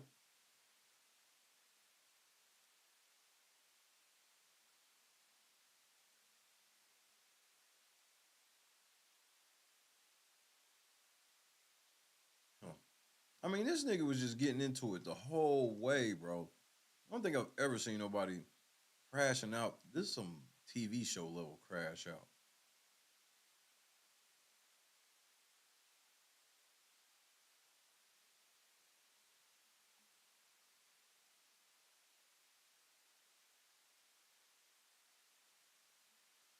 Spit on and threatened. A defense attorney says that is what happened when he told a high-profile murder suspect he'd no longer represent him. WDRB's Rachel Collier shows us what happened in front of a judge. Rachel?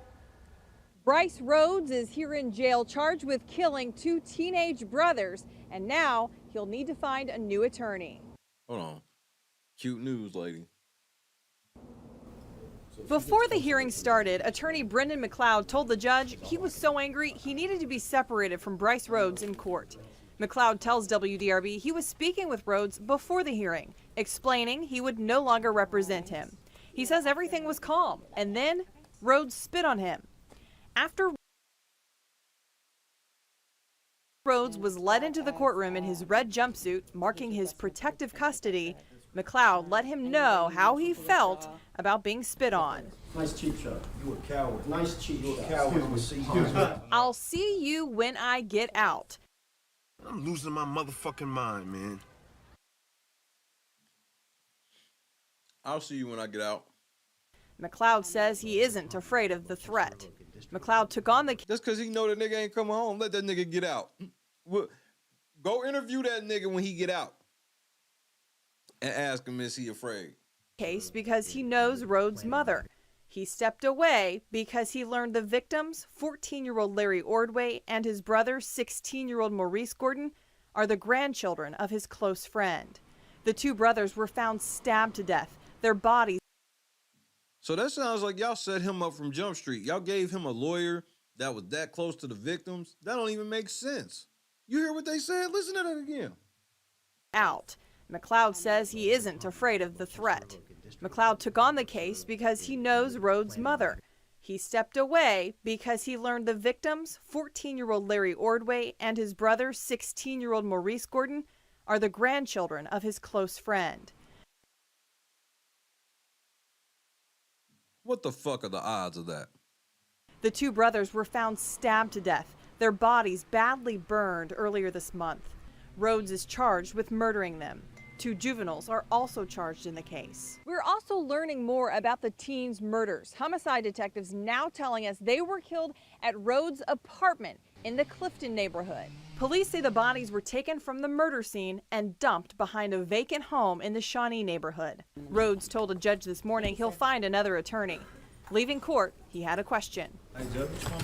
He'll need $2 million to get out of jail. Rhodes is also charged in the shooting death of Christopher Jones in early May. The 2 teens' mother says she believes her sons were killed because they witnessed Jones' murder.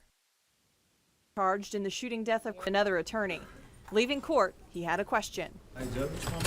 He'll need $2 million to get out of jail. Rhodes is also charged in the shooting death of Christopher Jones in early May. The 2 teens' mother says she believes her sons were killed because they witnessed Jones' murder. The funeral for the 2 brothers is ending right about now. McLeod says he attended the visitation earlier this afternoon. Reporting live from Metro Corrections in downtown Louisville, Rachel Collier, WDRB News. Well, they had one nigga in the box that gave the whole thing up. I'm about to play this nigga that was on the stand. I was in the back seat. Back seat of the vehicle? Mm-hmm. Whose car was it? This is Brice. What color was the car? Blue Mazda. Blue Mazda? Mm-hmm. Who was driving? Maurice. Who was next to Maurice in the front? Larry. Who was in the back?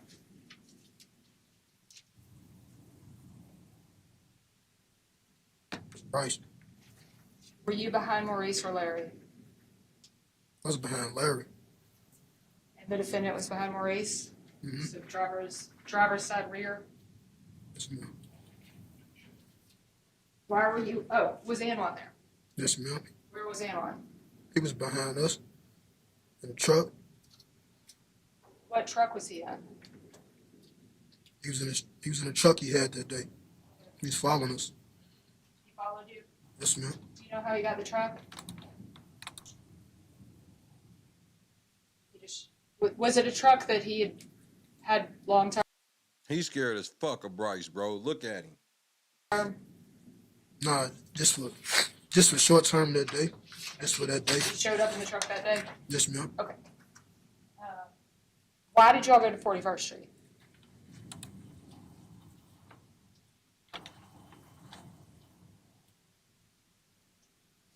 Looking for somebody.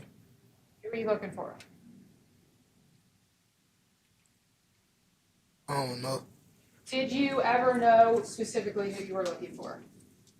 We never knew. We just went along with it. Who knew? Who was the person who knew? Brice. Sorry. Brice knew. Did he tell you all who he was looking for? No. But did he tell you why he was looking for someone? Something about a price on their head or something like that. Somebody with a price on their head. What does that mean?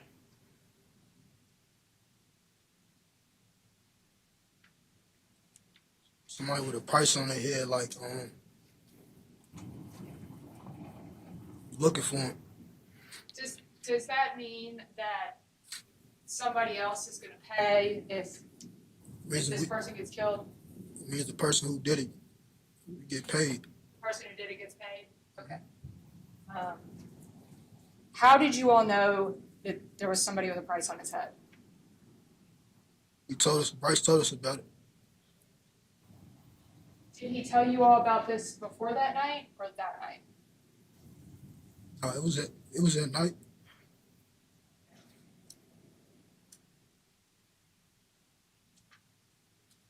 Did you, okay, so y'all are driving down 41st Street, you're in the back seat, Anwan following, what happens? Rode around. Brice rode around. And, stopped the car. And he seen somebody in the middle of the street. And Brice told him to get out the street. Shot him.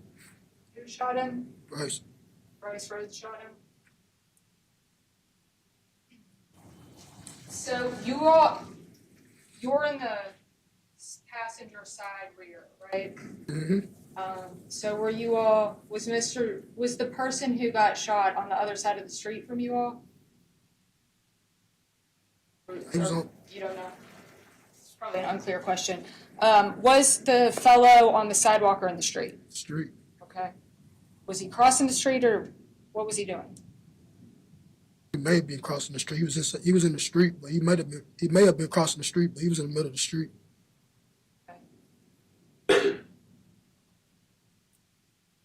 Did Mr.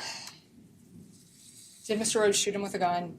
I know that's obvious, but just to be clear, it was with a gun, correct? Yes, ma'am.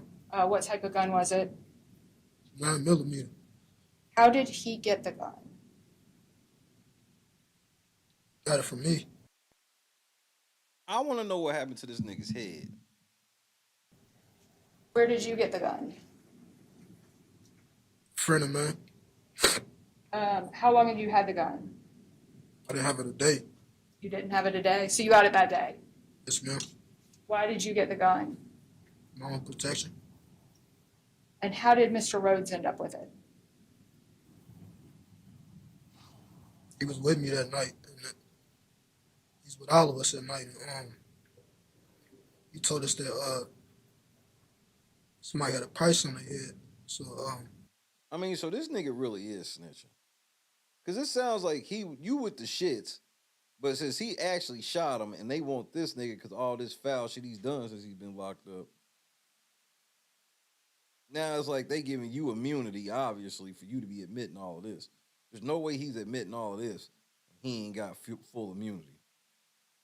No fucking way. Please, what's happening, Mom? he wanted the gun, so I gave him the gun.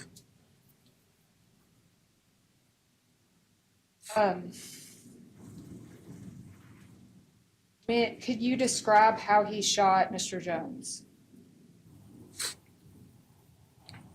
He pulled up and he was in the street. I just remember that he shot him. I don't really remember. I just know he said, "Get out the street," or something like that. And he shot him. And were you sitting next to Brice Rhodes when he shot Mr. Jones? Yes, ma'am.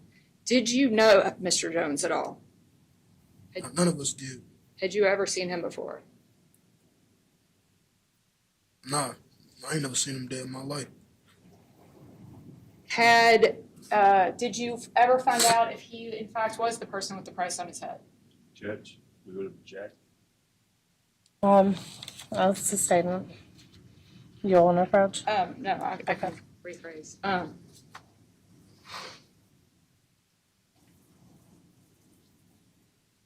How did you feel about this situation?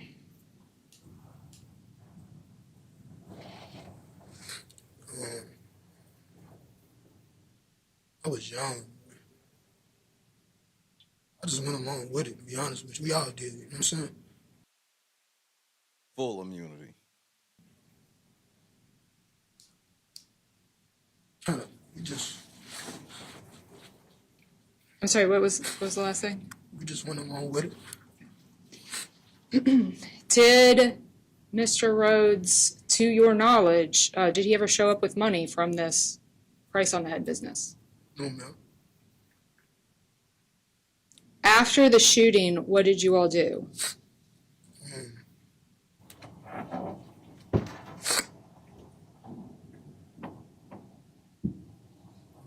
We went to Maurice and Larry's house. Did all 5 of you go or just some of you? We all went. Okay. What happened at their house? We didn't really talk about much. We just basically just told us not to tell nobody. That was it that I remember. Okay. So what happened to not telling nobody?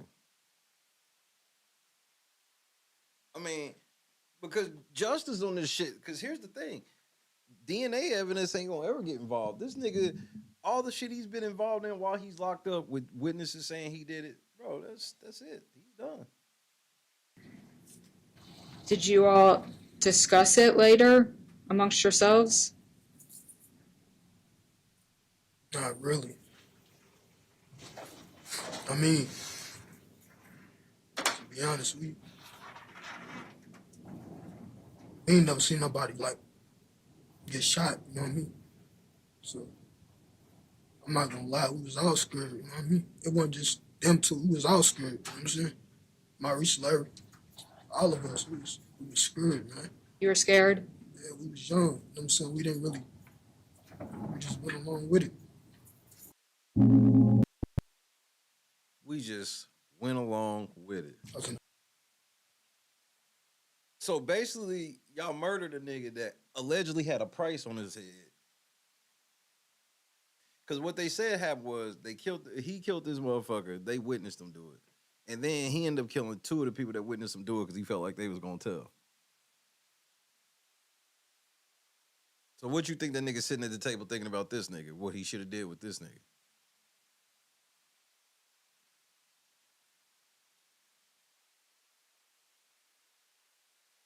I'm sure police have been sloppy and shit with this and whatnot, but shit, nigga, what you gonna do? You know what I mean? He crashed the fuck out. Like,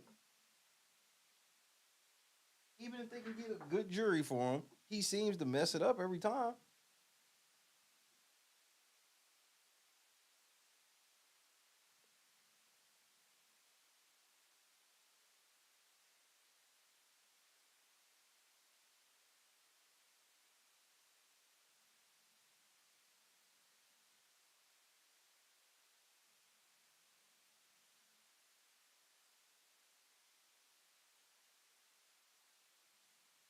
I mean, I ain't never seen nobody just be sitting in jail, charged with a charge, threatening judges, spitting on lawyers.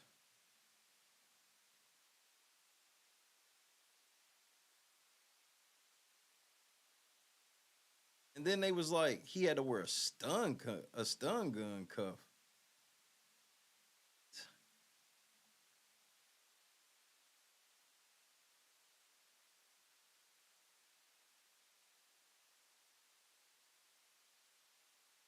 This nigga's wild, bro. This nigga's a real life demon, bro. See if I can find the interrogation.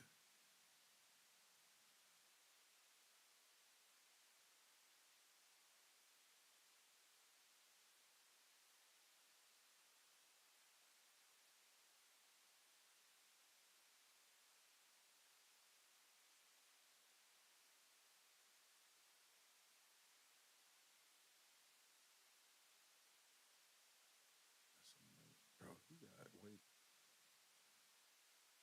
This nigga's like on wheels, my nigga.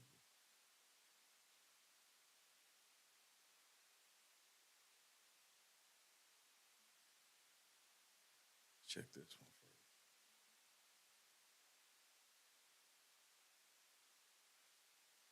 Exactly. Even though we know eyewitnesses, can we do it fair? Like shit, I can't sit here and be like the jury got to look through all of that. You want actual humans to look through this. You need an AI jury for that.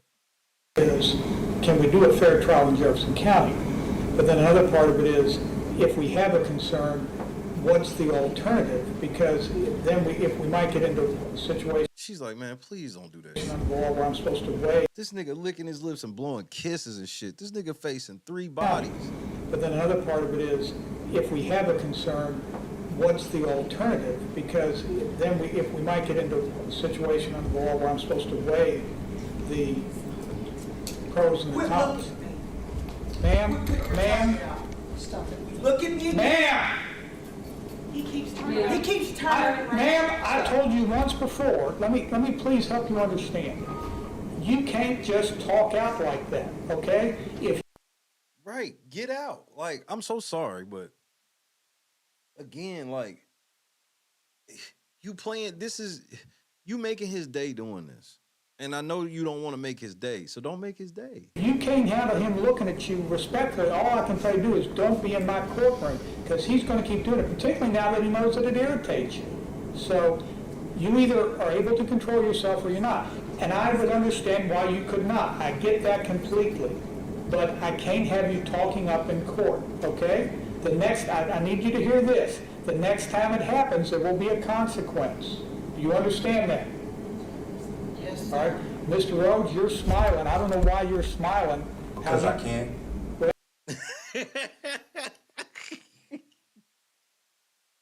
I'm losing my motherfucking mind, man.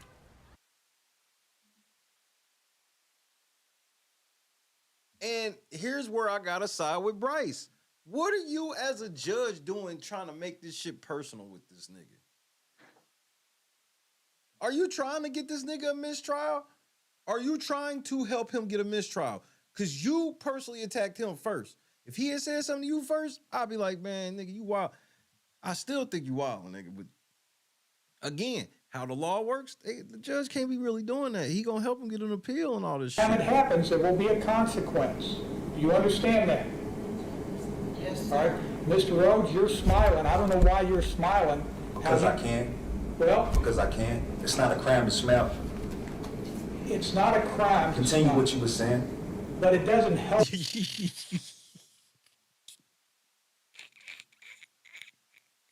You, all right, to irritate people. All right. And you have a lot at stake in this case. It's not a crime to smell, is it?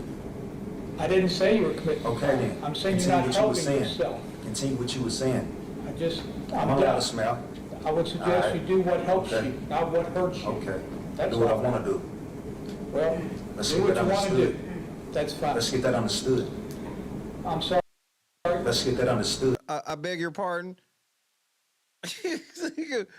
This nigga crashing out. Did somebody just yank the hair out of the back of your head? What happened? Time to smell, is it? I didn't say you were committing. Okay then. I'm saying you're not helping yourself. Continue what you were saying. I'm allowed to smell. I would suggest you do what helps you, not what hurts you. Okay. That's do what I all. want to do. Well, let's do get what that you want to understood. do. That's fine. Let's get that understood. I'm sorry? Let's get that understood. Well, you made that abundantly Continue what you clear. were saying about the motions. Okay. All right. I'm saying I want to have a hearing on it, and we'll be happy to give you a date when we can come back and talk about that. Is there work we need to do to be ready for that hearing, or we basically have what work needs to be done? Judge, we haven't received their motion. But we yet, haven't, so- yeah, we haven't filed the petition yet, Judge. We wanted to have a date from Your Honor. We have some exhibits. Some of them may be lengthy, so we're trying to get all that.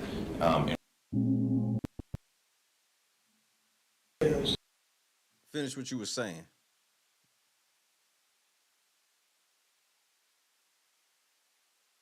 Finish what you were saying.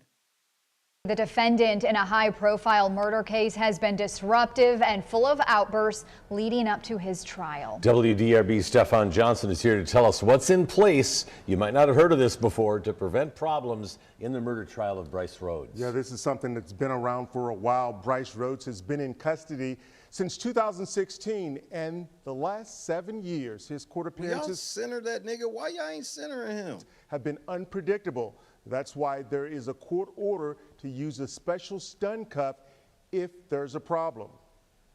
The consequences are his choice on the way things work. We do have different levels of security options that we can use, one being the stun cuff that the judge actually mentioned, which is So basically they gonna try to, like having so a basically, taser. nigga, they basically telling you if you fuck up, you getting the death penalty before you convicted. It's no different. And with that, we would use that if the judge orders it to be used. But she told him that it would be his option to either use that or leave the courtroom. So to be clear, the stun cuff will only be used if there's a problem with Rhodes in the courtroom. Yeah, this is something we were talking in the newsroom no one had heard of. What is that on the top of his head? Oh no. No, this nigga ain't been spraying that hairline in. How often have they been used? Right, so they've been around for a while, but this is the first time in a long time that anyone can remember the stun cuff being brought out or being used. This is an example of what's being used. We looked it up online, and the lieutenant helped us to find the one that they're using, actually. He says, again, it's been a long time since they've used one. Something else that we saw for the first time in a long time, Rhodes in street clothing. Just before opening statements, he walked into the courtroom in a suit and tie. Meanwhile, as we've been reporting, Rhodes has a history of alleged attacks since being arrested, including spitting on another inmate and one of his own attorneys. Lieutenant Nick Jones with the Jefferson County Sheriff's Office explains what will happen if the stun cuff is put in use.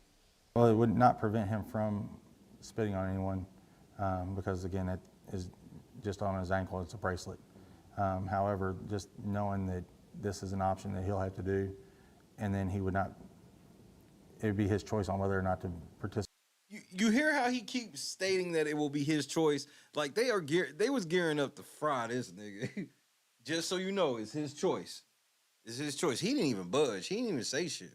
In the trial, I think that will kind of limit his thinking on acting out. The judge would give us the order to put it on him. And then from there, it would be the deputies using their discretion on whether or not they need to use that force. And since the trial started, there have been no issues with Rhodes in the courtroom.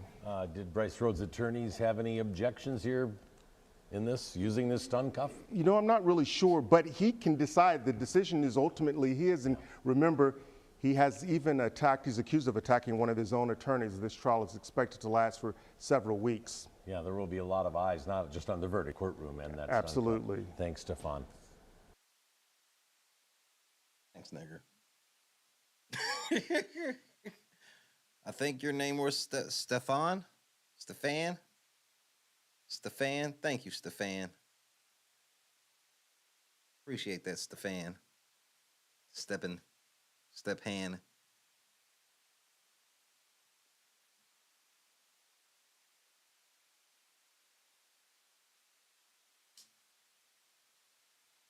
Bro, the verdict came out today. Verdict was today.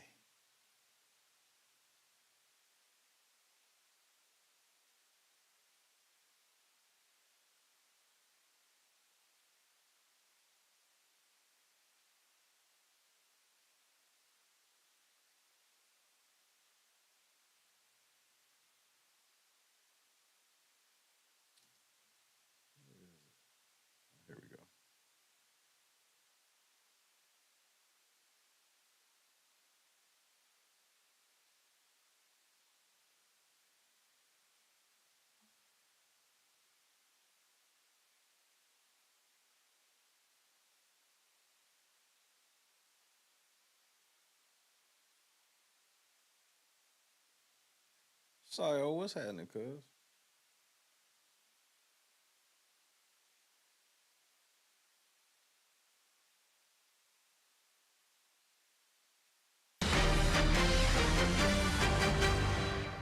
All right.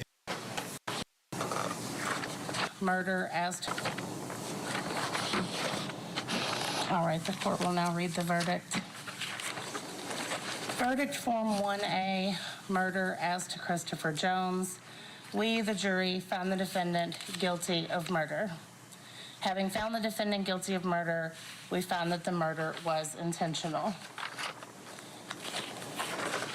Verdict Form 2A, murder as to Maurice Gordon. We, the jury, found the defendant guilty of murder. Having found the defendant guilty of murder, we found that the murder was intentional. Verdict Form 3A, murder as to Larry Ordway. We, the jury, found the defendant guilty of murder. Having found the defendant guilty of murder, we found that the murder was intentional. Verdict Form 4, tampering with physical evidence. We, the jury, found the defendant guilty. Verdict Form 5, abuse of a corpse as to Maurice Gordon. We, the jury, found the defendant guilty. Verdict Form 6, abuse of a corpse as to Larry Ordway. We, the jury, found the defendant guilty. I'm now going to ask each of you by just kind of pointing, beginning with the back row and going down and then the front row. Is this your verdict? Yes, ma'am. Is this your verdict? Yes, ma'am. He gone. Yes. Yes, ma'am. Yes. Counsel, can you all approach?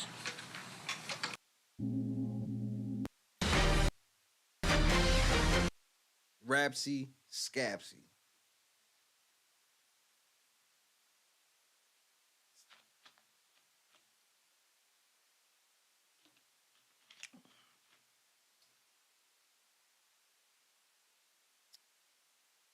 I mean, that nigga's obviously he need Jesus for real, and not in that joking way that people try to use it.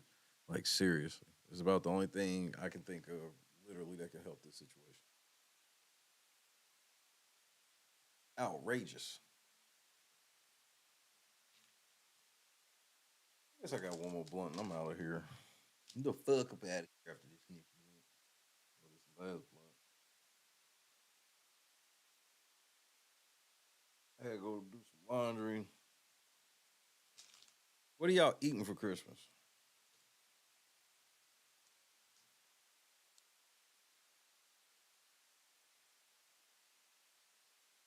The fuck is y'all eating for Christmas?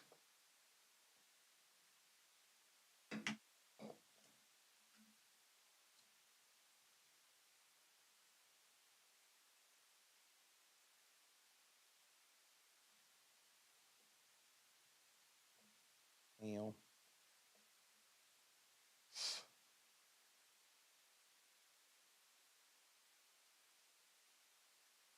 Ooh, excuse me.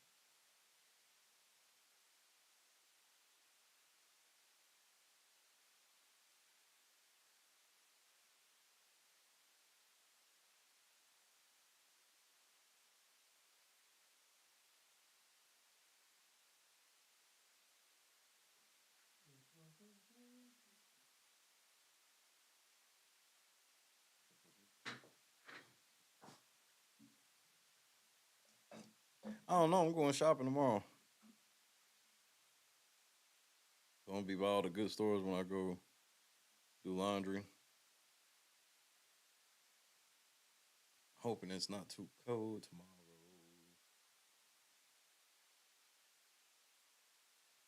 Supposed to get to 57. That's good enough.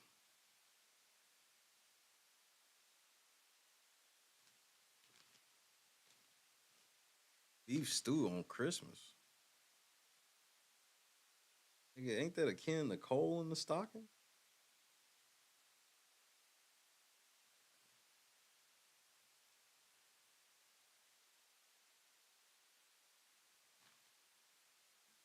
Beef stew? What?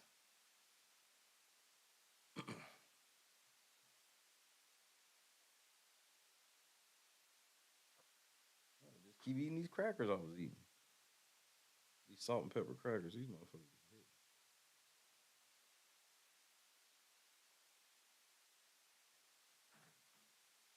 I can't remember the last time I've had beef stew. Beef stew is definitely WPS.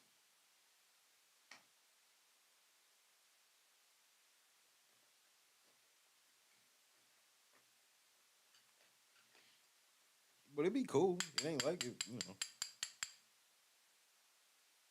It is WPS. Yeah, I've never heard of beef stew on Christmas.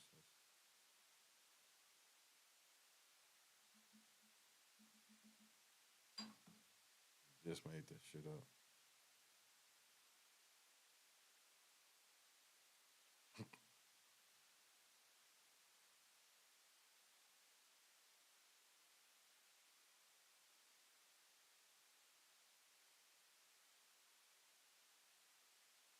I need to be doing the good WPS, some of that Kuso shit.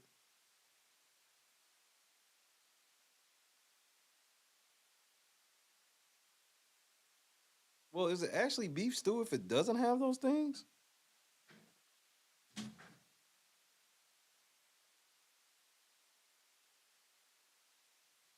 I hit my knee and that shit hurt, bro.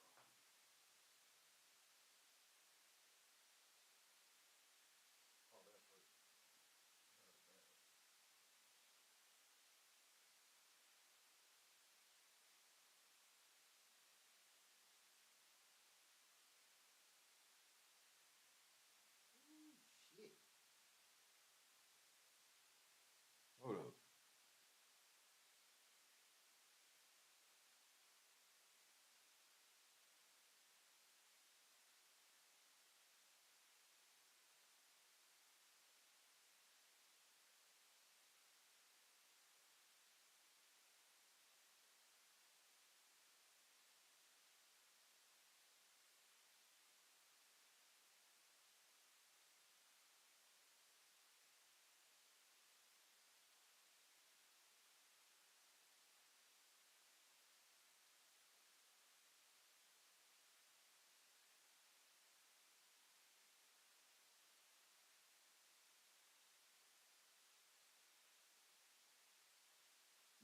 Nigga, that hurt for real. That's probably the hardest I've ever hit my knee while I've been on the air. Wowzer.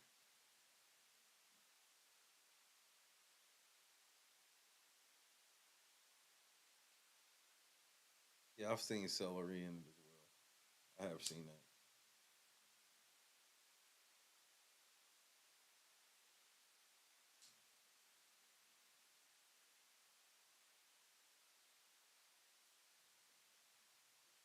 Oh, God, it's great.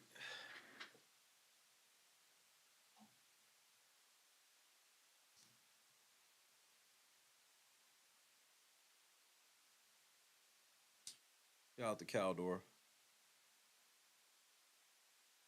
I don't even know if I'm saying it right. That's what I'm calling.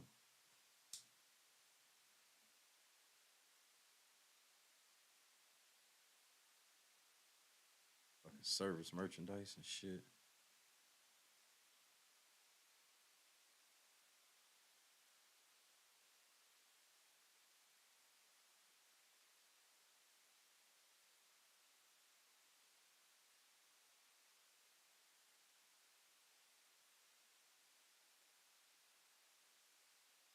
Yeah. Yeah, brisket. Let's try WPS.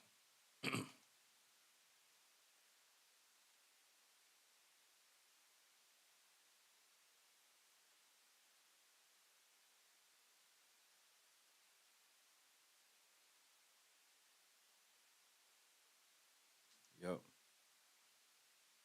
Right here. Him on his classic WPS shit.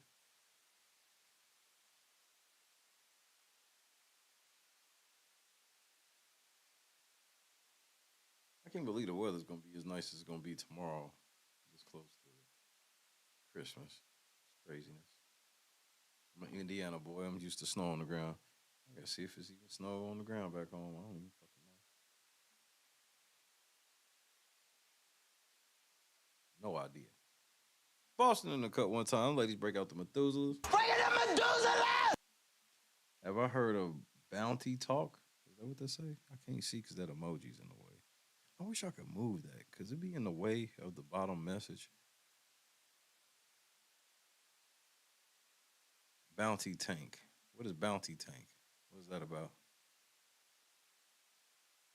Tomahawk, whiskey, and dirt, and name a better trio. Look at the marbling on that boy. That's prime, too. You're not talking basketball with me.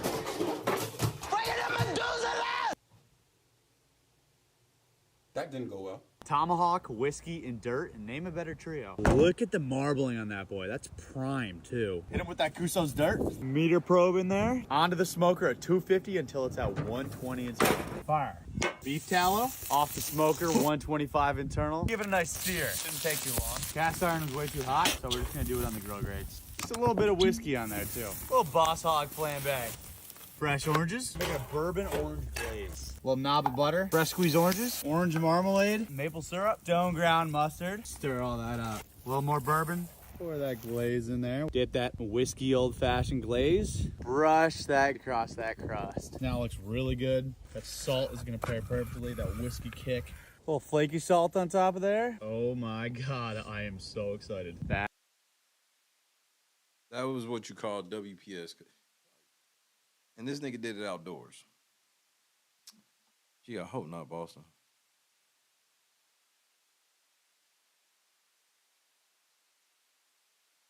It's like the second night in a row has been doing some weird shit.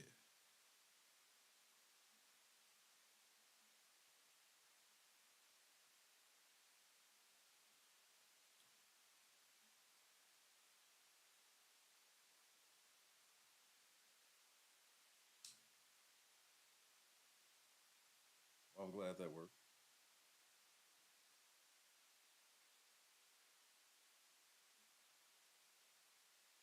Come on, YouTube. I'm ready to set records next year.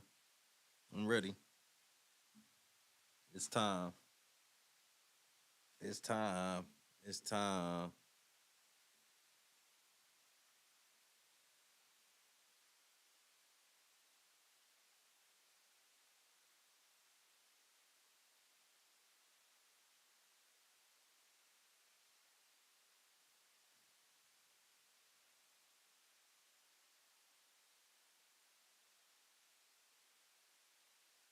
How many more days of work y'all got left?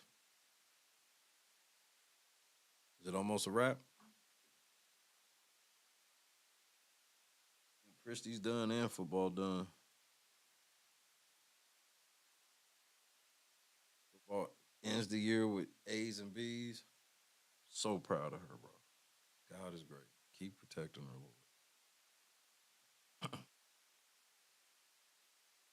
Austin got the nice little vacation incoming. That's a vacay right there.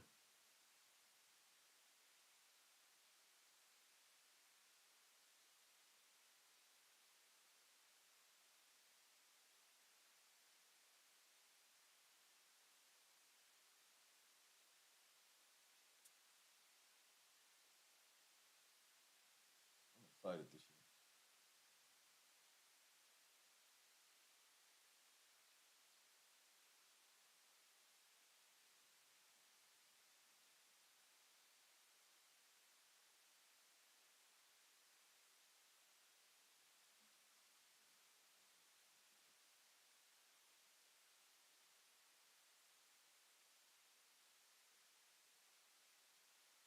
I got a couple of videos. I got one I think I want to check out. About some of the satanic shit in the industry. I think I want to check that shit out. And I mean, all these, bro, it was like so, bro. And then the other trial that I do care about, there's like no cameras in the courtroom. But the motherfuckers that are in there and making YouTube videos, them niggas are taking excellent notes.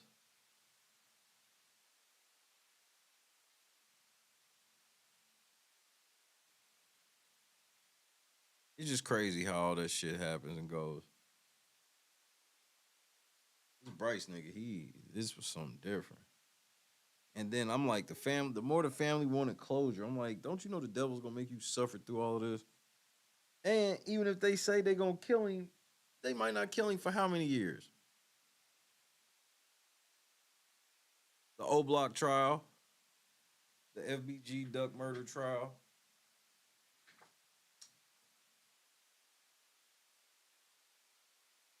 It basically is, that's the last cog of the fucking Chicago drill rap's officially over. Officially, everybody gonna be dead in jail after this shit. With a couple of niggas on the run, a couple of niggas that still kind of tell the story. But like the snitches in this case, I don't even think the niggas got to move out of Chicago once this is over. Like maybe somebody get them on some other shit, but ain't nobody about to get none of these snitches for these niggas. These niggas, they really didn't even need no snitches. They were so stupid.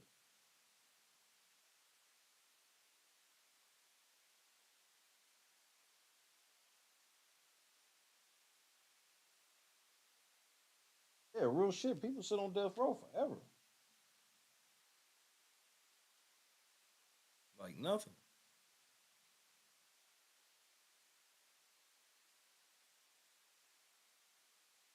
It's like, you want him to die? Yes. Bro. So you want to be the last killer standing? Because you're gonna, because if he died now, you are culpable for his death. Because they gonna say they listened to the family and they right. They did. I said y'all want this nigga dead. We killed him.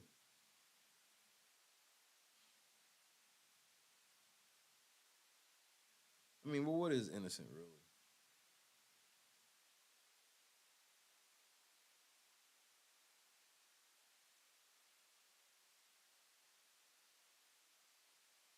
I mean, but like I said, none of that shit's far-fetched. Just in the sense of, like with Brice.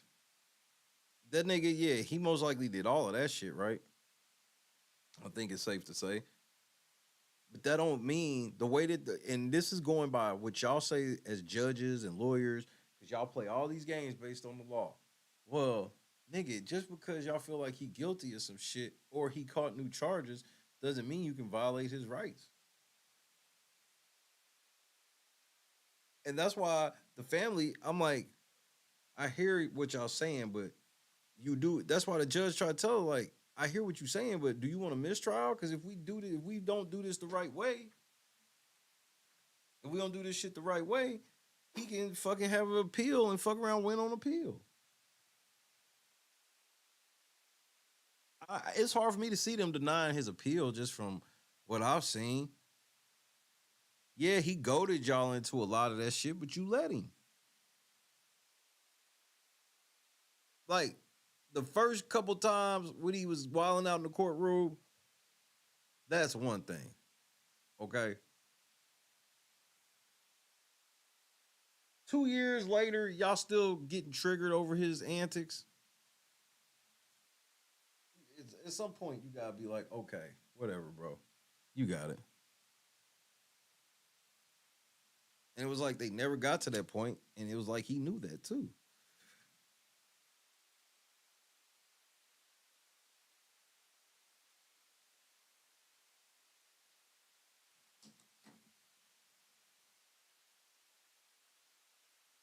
It is what it is. Justice system sucks, but it's not way on purpose. It's supposed to suck. So don't be surprised.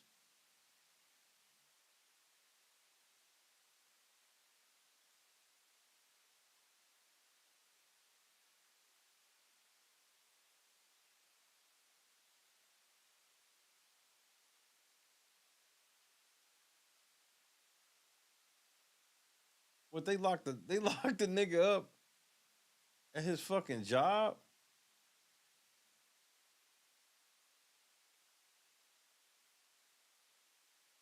Yeah, we on this tomorrow for sure, big. Oh yeah. We on this for sure. Yeah, this is like something I could laugh at. Wishing death, ordering death. Y'all should be his biggest supporters of we don't want him to die. Yeah, Big, I got that shit. I'm checking. Shay at latenightcrew.net for all your ideas. Shout out to everybody. Say goodnight to your boy. I got a few things I got to do today. Probably no early one today, but get used to that early one, that short early one. And obviously to extend on certain ones if necessary. That is the goal. Boston, Big. I guess it's just us.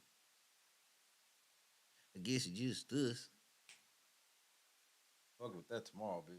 Yeah, some different shit. That's what I'm saying, man. I'm in whatever. As long as it look entertaining. I ain't stuck to nothing. Yeah, have a blessed one as well, Boston. What is this, your last one? Hold on, what'd you say? You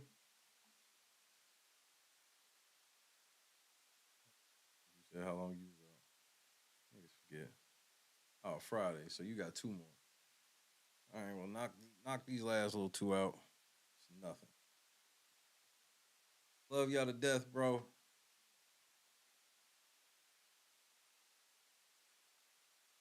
The lunchbox rule, you know what it is. That shit be in full effect. God bless the Hall family, as always, and I thank him for that, man. If you ain't gave your life back to the Lord, what are you waiting on? You could be on this same type of plan I'm on. But then again, I'm probably lying. Man, I love y'all so much, man. Happy holidays, everybody. We got a couple more left. Get y'all shit done, man. Don't wait till the last minute. You get paid the last minute. I love y'all to death, man. Family first. And God over family.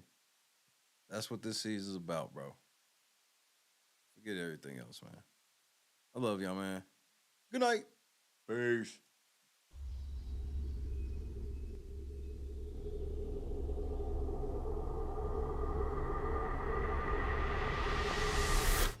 Yo, what's going on, boys? How are you? Yo, dab me up. Hey, all right, damn. What part of the city are you from? Yo, What's up? there, brother. Hey, Yeah. What's up? Yeah. You guys ready for this?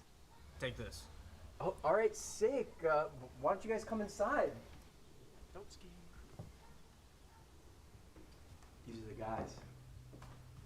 I'm Octavius Gray. And I'm Steve. Steve LeVois.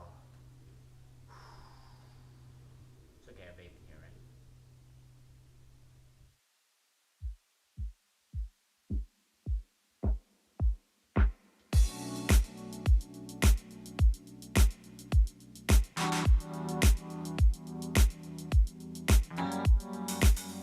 Set the mood right.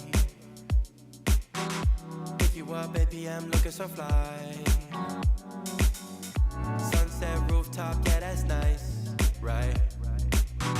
Hop in the G-Class, I know you need that. Heart racing fast like the speed of light. Is this attraction, or is it the moonlight? You want satisfaction, but only for one night. This could be real love, but you've been broken, and I just want you to see what I can be for you. What I can be for you. What I can be for you. What I can be for you. What I can be for you. You've got me wrapped up in your love. Barely. Finding you is like a treasure. Making my heart feel this way, yeah, yeah. And I'll treat you so damn special. What you did, who you were with, I don't care about those days. When I'm with you, I won't complain. Share your success and heartbreaks. Yeah, you know I stay by your side. Never leave you dissatisfied. But I need you to let me know. Is this attraction, or is it the moonlight? You want satisfaction, but only for one night. This could be real love, but you've been broken, and I just want you to see. I'm losing my motherfucking mind, man. What I could be for you. What I could be for you. What I could be for you. What I could be for you. What I could be for you. Baby girl, it's just one night. Yeah, baby girl, it's just one night. Oh, yeah, it's just one night. Yeah, baby girl, it's just one night. Yeah, girl, it's just one night. Yeah, baby girl, it's just one night. Oh, yeah, it's just one night. Yeah, baby girl, it's just one night.